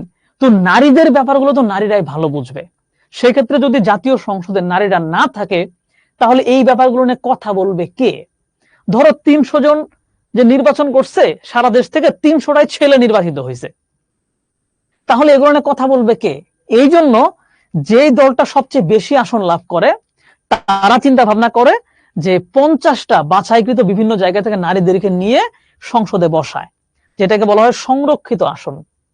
এরপরে যখন আলোচনা হয় তখন নারী পুরুষ সবার মিলেমিশে একটা আলোচনা হয়। তো এখন কিন্তু বাংলাদেশে সরাসরি ভোটের মাধ্যমে নারীরা আসতেছে, কিন্তু এরপরেও 50টা আসন কি করা হয়েছে? সংরক্ষিত রাখা হয়েছে। যদি কখনো দেখা যায় যে নির্বাচনের মাধ্যমে ছেলে এবং মেয়ে সমানে সমান হচ্ছে, যেমন 300টা আসনের মধ্যে মোটামুটি 160টা মেয়ে নির্বাচিত হয়ে গেছে, এরকম পরিস্থিতি যখন বাংলাদেশে হয়ে যাবে তখন দেখবা যে সংরক্ষিত আসনটা তখন বাদ দিয়ে দিছে। বুঝতে পারছো? নির্বাচিত আসনের আনুপাতিক হার নির্ধারণ, তার মানে বাংলাদেশের নির্বাচন সম্পর্কে কিছু গুরুত্বপূর্ণ তথ্য এখানে কিন্তু ছিল। তো নির্বাচন কমিশন, যেটা একটু আগে বললাম যে যারা নির্বাচনটা আয়োজন করে, এইটা হচ্ছে আসলে কি এবং এটা কেমনে গঠিত হয়। নির্বাচন কমিশনে দেখো একজন প্রধান নির্বাচন কমিশনার থাকে এবং তার সাথে অনধিক 4 জন, মানে 4 জনের বেশি না থাকে নির্বাচন কমিশনার, মানে মোটামুটি বলা যায় যে 5 জনের একটা বোর্ড থাকে যাদেরকে নির্বাচন কমিশন বলা হয়। সংবিধান অনুযায়ী রাষ্ট্রপতি তাদেরকে নিয়োগ দেন, রাষ্ট্রপতি তাদেরকে নিয়োগ দেন যারা দীর্ঘদিন দেশের প্রশাসনিক বিভিন্ন জায়গায় কাজ করেছে, বড় বড় অভিজ্ঞতা, তাদেরকে নিয়ে এইটা গঠন করা হয়। এদের মেয়াদ কাল থাকে হচ্ছে 5 বছর, এবং এই 5 বছরের ভিতরে যতগুলো নির্বাচন দেশে অনুষ্ঠিত হবে সবগুলি তারা আয়োজন করবে। তাদের বিশেষ ক্ষমতা থাকে, ইলেকশনের সময় তাদের ওই রকম ক্ষমতায় দেওয়া হয় যে যে কারো বিরুদ্ধে হচ্ছে মামলা করে ফেলতে পারবে, যে কারো প্রার্থিতা বাতিল করে দিতে পারবে, যে কাউকে বাজেয়াপ্ত ঘোষণা করে দিতে পারবে ইত্যাদি। এটা একটা সাংবিধানিক প্রতিষ্ঠান। মানে কি? এই প্রতিষ্ঠানের কথা সংবিধানে বলা আছে। প্রধান নির্বাচন কমিশনার কমিশনের সভাপতি থাকেন, যেহেতু প্রধান নির্বাচন কমিশন থাকে, কমিশনের সভাপতি মানে মেইন আর কি। কমিশনাররা রাষ্ট্রপতির কাছে স্বেচ্ছায় পদত্যাগ পত্র পেশ করতে পারেন। অসৎ আচরণ এবং অসামর্থ্যের কারণে কমিশনাররা দায়িত্ব থেকে অপসারিত হতে পারেন। এগুলা সহজ কথাবার্তা। নির্বাচন কমিশনের কাজ এটাও একদম সহজ, এটা তুমি পড়লেই বুঝতে পারো। আমি আর এখানে বেসিক একদম সহজভাবে 2টা লাইন বলে দিয়ে এটা চলে যাচ্ছি। মূলত তারা তালিকা প্রণয়ন করে যে কারা কারা নির্বাচন অংশগ্রহণ করতেছে। যারা নির্বাচন অংশগ্রহণ করবে তাদের প্রার্থিতা বাতিল করতে পারে, রেখেও দিতে পারে। নির্বাচন আয়োজন করার জন্য যে সমস্ত মানুষ দেওয়া, রিটার্নিং অফিসার, পোলিং অফিসার ইত্যাদি ইত্যাদি দিয়ে হচ্ছে মূলত নির্বাচনটা করে ফেলে, এটা তাদের কাজ। নির্বাচনে কিছু আচরণ বিধি আছে যেগুলো হচ্ছে নির্বাচন কমিশনারই মূলত দেখে যে নির্বাচন ঠিকঠাক হচ্ছে কিনা। কিছু নিয়ম নীতি আছে, সেই নিয়ম নীতির ভিতর দিয়ে নির্বাচনটা চলতে হয়। এগুলো একদম সহজ, ঠিক আছে, একদম সহজ। এগুলো পড়লে তুমি ইজিলি বুঝতে পারবা যে অন্যকে আঘাত করে কথা বলা যাবে না, নির্দিষ্ট পরিমাণ অর্থের বেশি খরচ করা যাবে না, ইত্যাদি ইত্যাদি, ঠিক আছে। তো এখানে হচ্ছে ভেঙে ভেঙে একটা একটা করে বলা আছে। প্রচারণার ক্ষেত্রে কাউকে আঘাত করা যাবে না, সবাই সমান অধিকার পাবে, ইত্যাদি। নির্বাচনে কিছু অপরাধ আছে। অপরাধগুলো কি দেখো, গণপ্রতিনিধিত্ব আদেশ 1972 অনুযায়ী নির্বাচনী অপরাধের দণ্ড নির্ধারণ করা হয়েছে। নির্ধারিত নির্বাচনী ব্যয় বিধান যদি লঙ্ঘন করা হয়, আমার এই মুহূর্তে সংখ্যাটা মনে পড়তেছে না, তোমরা একটু এটা সার্চ দিয়ে দেখে নিবা, সম্ভবত 25 লাখ আমার যতটুকু মনে আছে, যে একজন নির্বাচন করবে, একজন প্রার্থী 25 লাখ টাকার বেশি খরচ করতে পারবে না, এটা বলা আছে। তাও আমি এটা সম্ভবত লিখে রাখলাম, কারণ আমি একটু ডাউটে আছি। হ্যাঁ, তোমরা একটু সার্চ দিয়ে একটু দেখে নিও যে কত টাকা খরচ করতে পারো, আমার এক্স্যাক্টলি মনে পড়তেছে না। কেউ যদি হচ্ছে এইটার বেশি খরচ করে ফেলে, সে তার মানে সে হচ্ছে মানে বেশি টাকা খরচ করে ফেলছে, এর বেশি খরচ করা যাবে না, এটা করে ফেলে তার শাস্তি হবে। বুঝতে পারছো, এটা হচ্ছে একটা অপরাধ। যদি কেউ ঘুষ গ্রহণ করে, কারা ঘুষ গ্রহণ করবে? নির্বাচন যারা আয়োজন করতেছে তারা, প্লাস দুইটা প্রার্থী কেউ কাউকে টাকা দিয়ে বসায় দিল, এইরকম নানান ধরনের ঘটনা ঘটে। জাল ভোট দেয়া বা ছদ্মনামে ভোট দেয়া। জাল ভোট মানে কি? মানে একাই হচ্ছে অনেকগুলো ভোট দিয়ে ফেলা, তারপরে হচ্ছে ব্যালট পেপার চুরি করে এনে ভোট দিয়ে ফেলা, ইত্যাদি। নির্বাচনে প্রভাব খাটানো, জোর জবরদস্তি করে ভোট আদায় করা বা ভোট দানে বাধা সৃষ্টি করা, প্রার্থী বা আত্মীয় স্বজনের চরিত্র সম্পর্কে মিথ্যা বলা, এই বিষয়গুলো হচ্ছে অপরাধ হিসেবে কাউন্ট হবে যদি এগুলা কেউ করে। এছাড়া আরো অনেক অপরাধ আছে। প্রার্থীর প্রতীক সম্পর্কে মিথ্যা বলা, যে একজন দাঁড়াইছে হচ্ছে নৌকা প্রতীকে, বলতেছে হ্যাঁ ও তো দাঁড়াইছে হচ্ছে ধানের শীষ প্রতীকে, মানুষ বিভ্রান্ত হবে। বা প্রতীক নিয়ে হচ্ছে বাজে বাজে কথা বলা, এগুলো করা যাবে না। কোন প্রার্থীতা প্রত্যাহার সম্পর্কে মিথ্যা বলা, একজন বলতেছে আর ওরটা তো বাতিল হয়ে গেছে, ওর আর ভোট দেওয়া লাভ নাই, এরকম মিথ্যা ভুলভাল কথাবার্তা বললে, জাতি ধর্ম বর্ণনের কথাবার্তা বললে, তাই না, ইচ্ছাকৃত ভাবে যদি মনে করো ব্যালট পেপার নষ্ট করে ফেলে, ব্যালট বাক্স যদি নষ্ট করে, কেন্দ্র হতে যদি অন্যত্র নিয়ে যায়, জাল ভোট দেয়, এগুলো সবই অপরাধ। এই অপরাধের জন্য শাস্তি আছে। কি কি শাস্তি হতে পারে? জরিমানা সহ ক্ষেত্র বিশেষে 10 বছর এবং কমপক্ষে 2 বছর সশ্রম কারাদণ্ড হতে পারে। এ সকল নির্বাচন সংক্রান্ত মামলার জন্য উপযুক্ত আদালত দায়ের করা হয়। নির্বাচন কমিশনের লিখিত অনুমোদন ব্যতীত নির্বাচনী দায়িত্বপ্রাপ্ত কর্মচারীদের বিরুদ্ধে আদালতে মামলা দায়ের করা যাবে না। বুঝতে পারছো? নির্বাচন কমিশনের লিখিত অনুমোদন লাগবে যদি তুমি হচ্ছে মামলা করতে চাও, আর কি মামলা করতে চাও। তো এই ছিল হচ্ছে ধরো বেসিক কিছু আলোচনা। এবার তোমাদের হচ্ছে কিছু কথাবার্তা বলার জন্য মূলত এতক্ষণ তোমাদের ধরে রাখা। অনেকেই হচ্ছে নক দিচ্ছিলা যে ভাইয়া টেস্ট পরীক্ষা চলে আসছে, টেস্ট পরীক্ষার জন্য আচ্ছা তার আগে হচ্ছে দুই একটা প্রশ্ন যদি নেই, যেহেতু আমার হচ্ছে আর কিছুক্ষণ সময় আছে, 2-3 মিনিট, আমি জাস্ট হচ্ছে 2টা প্রশ্ন নিব। সামন্ততান্ত্রিক হচ্ছে জমিদার ভিত্তিক শাসন, মানে আমার এইটুকু জমিদারি আছে, এইটুকু ভিতরে আমি সবকিছু করব, এরকম জমিদারি প্রথা। কূটনৈতিক কি? কূটনৈতিক হচ্ছে অন্য দেশের সাথে যে সম্পর্ক, এই সম্পর্ক সম্পর্কিত যে ব্যাপারগুলো আছে এগুলো হচ্ছে কূটনৈতিক। ঘোষণা কি? এটা কোনো প্রশ্ন হলো? তত্ত্বাবধায়ক মানে কি? মানে হচ্ছে যিনি তত্ত্বাবধান করেন। তত্ত্বাবধান মানে একটা নির্বাচন হবে, এই নির্বাচনটা তিনি দেখভাল করবেন, নির্বাচনটা আয়োজন করবেন, এটা হচ্ছে তত্ত্বাবধায়ক সরকার। মানে একটা দল সরকার গঠন করে আছে, এখন একটা নির্বাচন হওয়া লাগবে, নির্বাচনটা ওই সরকার না করে অন্য একটা সরকারের কাছে দিয়ে দিবেন, ওই সরকার শুধু নির্বাচনটাই আয়োজন করবে, ওই সরকারটাকে বলা হয় তত্ত্বাবধায়ক সরকার, মানে যিনি নির্বাচন তত্ত্বাবধান করেন। বিজিএস এ 27 পাইছে এমসিকিউতে, ভালো তো। প্রাদেশিক পরিষদ, এখানে কি প্রাদেশিক পরিষদ ছিল? প্রাদেশিক পরিষদ হচ্ছে বাংলাদেশে এটা নাই। একটা দেশ যদি অনেকগুলো প্রদেশ থাকে, তাহলে প্রত্যেকটা প্রদেশের যে একটা করে আইনসভা বা সংসদের মতো, এটাকে বলা হয় প্রাদেশিক পরিষদ। লিফলেট হচ্ছে কাগজের ভিতরে বিভিন্ন তথ্য লিখে ছড়ায় দেওয়া, এটাকে লিফলেট বলে। সশ্রম মানে যেই কারাদণ্ডে জেল খাটার সাথে সাথে বিভিন্ন কাজ টাজও করতে হয়, এটাকে বলা হয় সশ্রম, মানে শ্রম দিবে। দ্বাদশ সংসদ কি? সংসদ নির্বাচন 12 নাম্বারটাই হচ্ছে দ্বাদশ সংসদ। দ্বৈত শাসন হচ্ছে দুইজনের ক্ষমতা একসাথে বাস্তবায়িত হয়, দুই ধরনের কথাবার্তা। যেমন ধরো ধর্মীয় শাসন, সে ধর্মীয় কথাবার্তা বলবে, রাজা তার কথাবার্তা বলবে, দুইটাই মিলে যে শাসন, এটা হচ্ছে দ্বৈত শাসন। ওকে, ঠিক আছে, আমি হচ্ছে বন্ধ করে দেবো। আমি তোমাদের প্রশ্ন যেগুলো দেখছি ইম্পর্টেন্ট মনে হয়েছে বলছি, এরপর আমি যেহেতু সময় কম, তুমি হচ্ছে প্রশ্ন যদি আরো থেকে থাকে আমাদের গ্রুপে একটু পোস্ট করো, সায়েম আছে, আমি আছি, অ্যান্সার করে দিব যদি যৌক্তিক কোনো প্রশ্ন থাকে তোমাদের। কারণ এখানে অনেকেই কিছু উল্টাপাল্টা প্রশ্ন করতেছো, আসলে উল্টাপাল্টা সবগুলো প্রশ্ন দেখা আসলে সম্ভব না। যেটা বলতেছিলাম যে টেস্ট পরীক্ষার আগে তোমরা হচ্ছে কেমনে কি করবা। কয়দিন আগে কিন্তু আমরা তোমাদের ওরিয়েন্টেশন সময় শাওন ভাই তোমাদের উইকলি রুটিনের কথা বলছিল, তাই না? উইকলি রুটিনটা আসলে কেমনে বানাবা, তুমি প্রথমে একটু চিন্তা করে দেখবা যে তোমার এই মুহূর্তে কোন কোন সাবজেক্টে তুমি একটু পিছায় আছো। সাপোজ আমি একটা উদাহরণ দিই, মনে করো তুমি আজকে কি বার, আজকে হচ্ছে মঙ্গলবার, তুমি হচ্ছে সামনের মঙ্গলবার পর্যন্ত একটা সিদ্ধান্ত নিবা। তুমি দেখলা যে পুরো বইগুলো আলোচনা করে দেখলা সবচেয়ে তুমি পিছিয়ে আছো হচ্ছে মনে করো ফিজিক্সে, ঠিক আছে? ফিজিক্সে তুমি সবচেয়ে বেশি পিছিয়ে আছো, এখানে তোমার বেশি সময় দেওয়া দরকার। এরপরে পিছিয়ে আছো তুমি ধরো কেমিস্ট্রিতে, এবং সবচেয়ে আগায় আছো মনে করো বাংলায়। বাংলায় হচ্ছে তোমার হচ্ছে কি সব একদম মনে করো ঝরঝরে মার্কা মনে করো পড়াশোনা করা আছে। তাহলে এই সপ্তাহের জন্য তুমি একটা রুটিন করবা, সেই রুটিনে তুমি সবচেয়ে বেশি সময় দিবা হচ্ছে ফিজিক্সের পেছনে। যে দিনে হচ্ছে তুমি ধরো সবকিছু মিলে ধরো তুমি 10 ঘন্টা পড়াশোনা করতেছো, তাহলে 10 ঘন্টার ভিতরে ধরো 3 ঘন্টা তুমি দিয়ে দিলে হচ্ছে ফিজিক্সের ক্ষেত্রে। এবং বাংলা যেহেতু তুমি সবচেয়ে আগায় আসো, এটাকে ফেলে দেওয়া যাবে না, এটার জন্য তুমি হচ্ছে ধরো 30 মিনিট সময় রাখলা, যে এটা হচ্ছে আমি 30 মিনিটে জাস্ট একটা করে অধ্যায় ধরবো আর ঠাস ঠাস করে শেষ করে ফেলবো, কারণ বাদ দেওয়া যাবে না কিছু।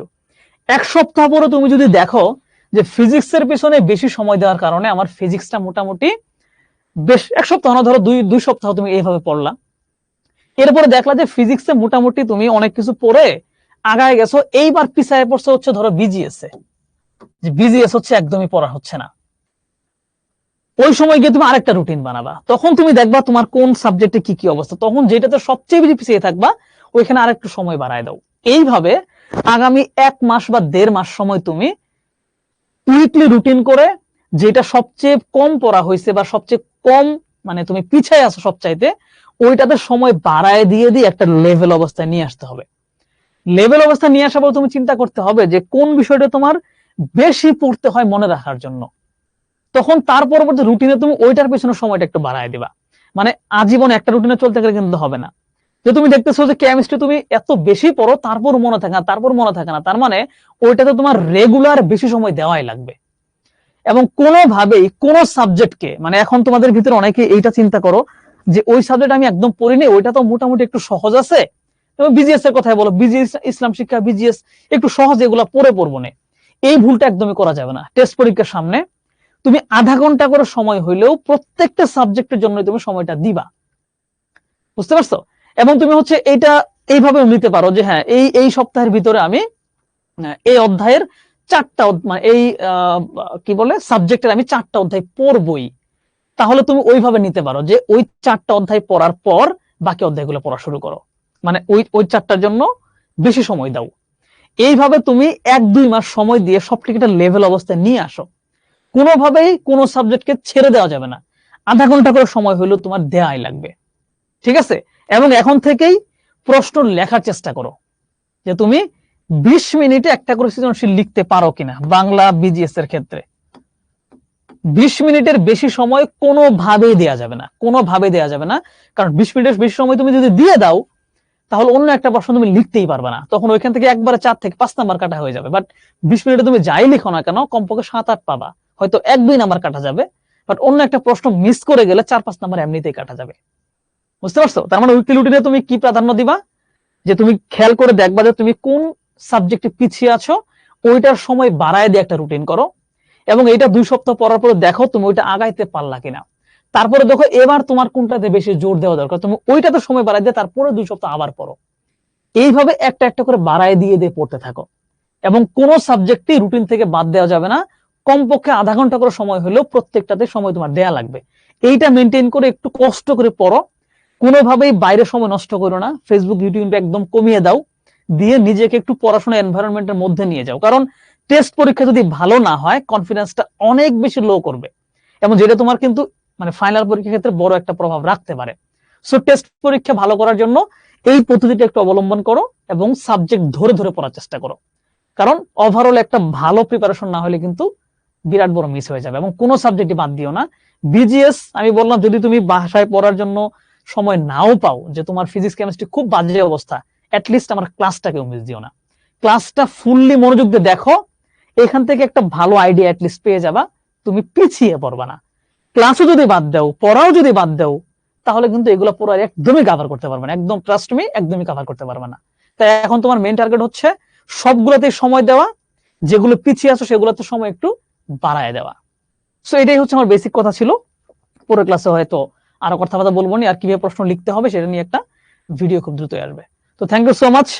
অনেকেই শেষ পর্যন্ত ক্লাসে ছিল, আরো কথাবার্তা হয়তো বলতাম, কিন্তু অধ্যায়টা অনেক বড়, তাই বেশি কথা বলার সুযোগ পেলাম না। পরের অধ্যায়টা একটু ছোট আছে, সেখানে আরো বেশি কথা বলবো। প্রশ্ন থাকলে গ্রুপে করবা, অ্যান্সার দিয়ে দেবো। বাই।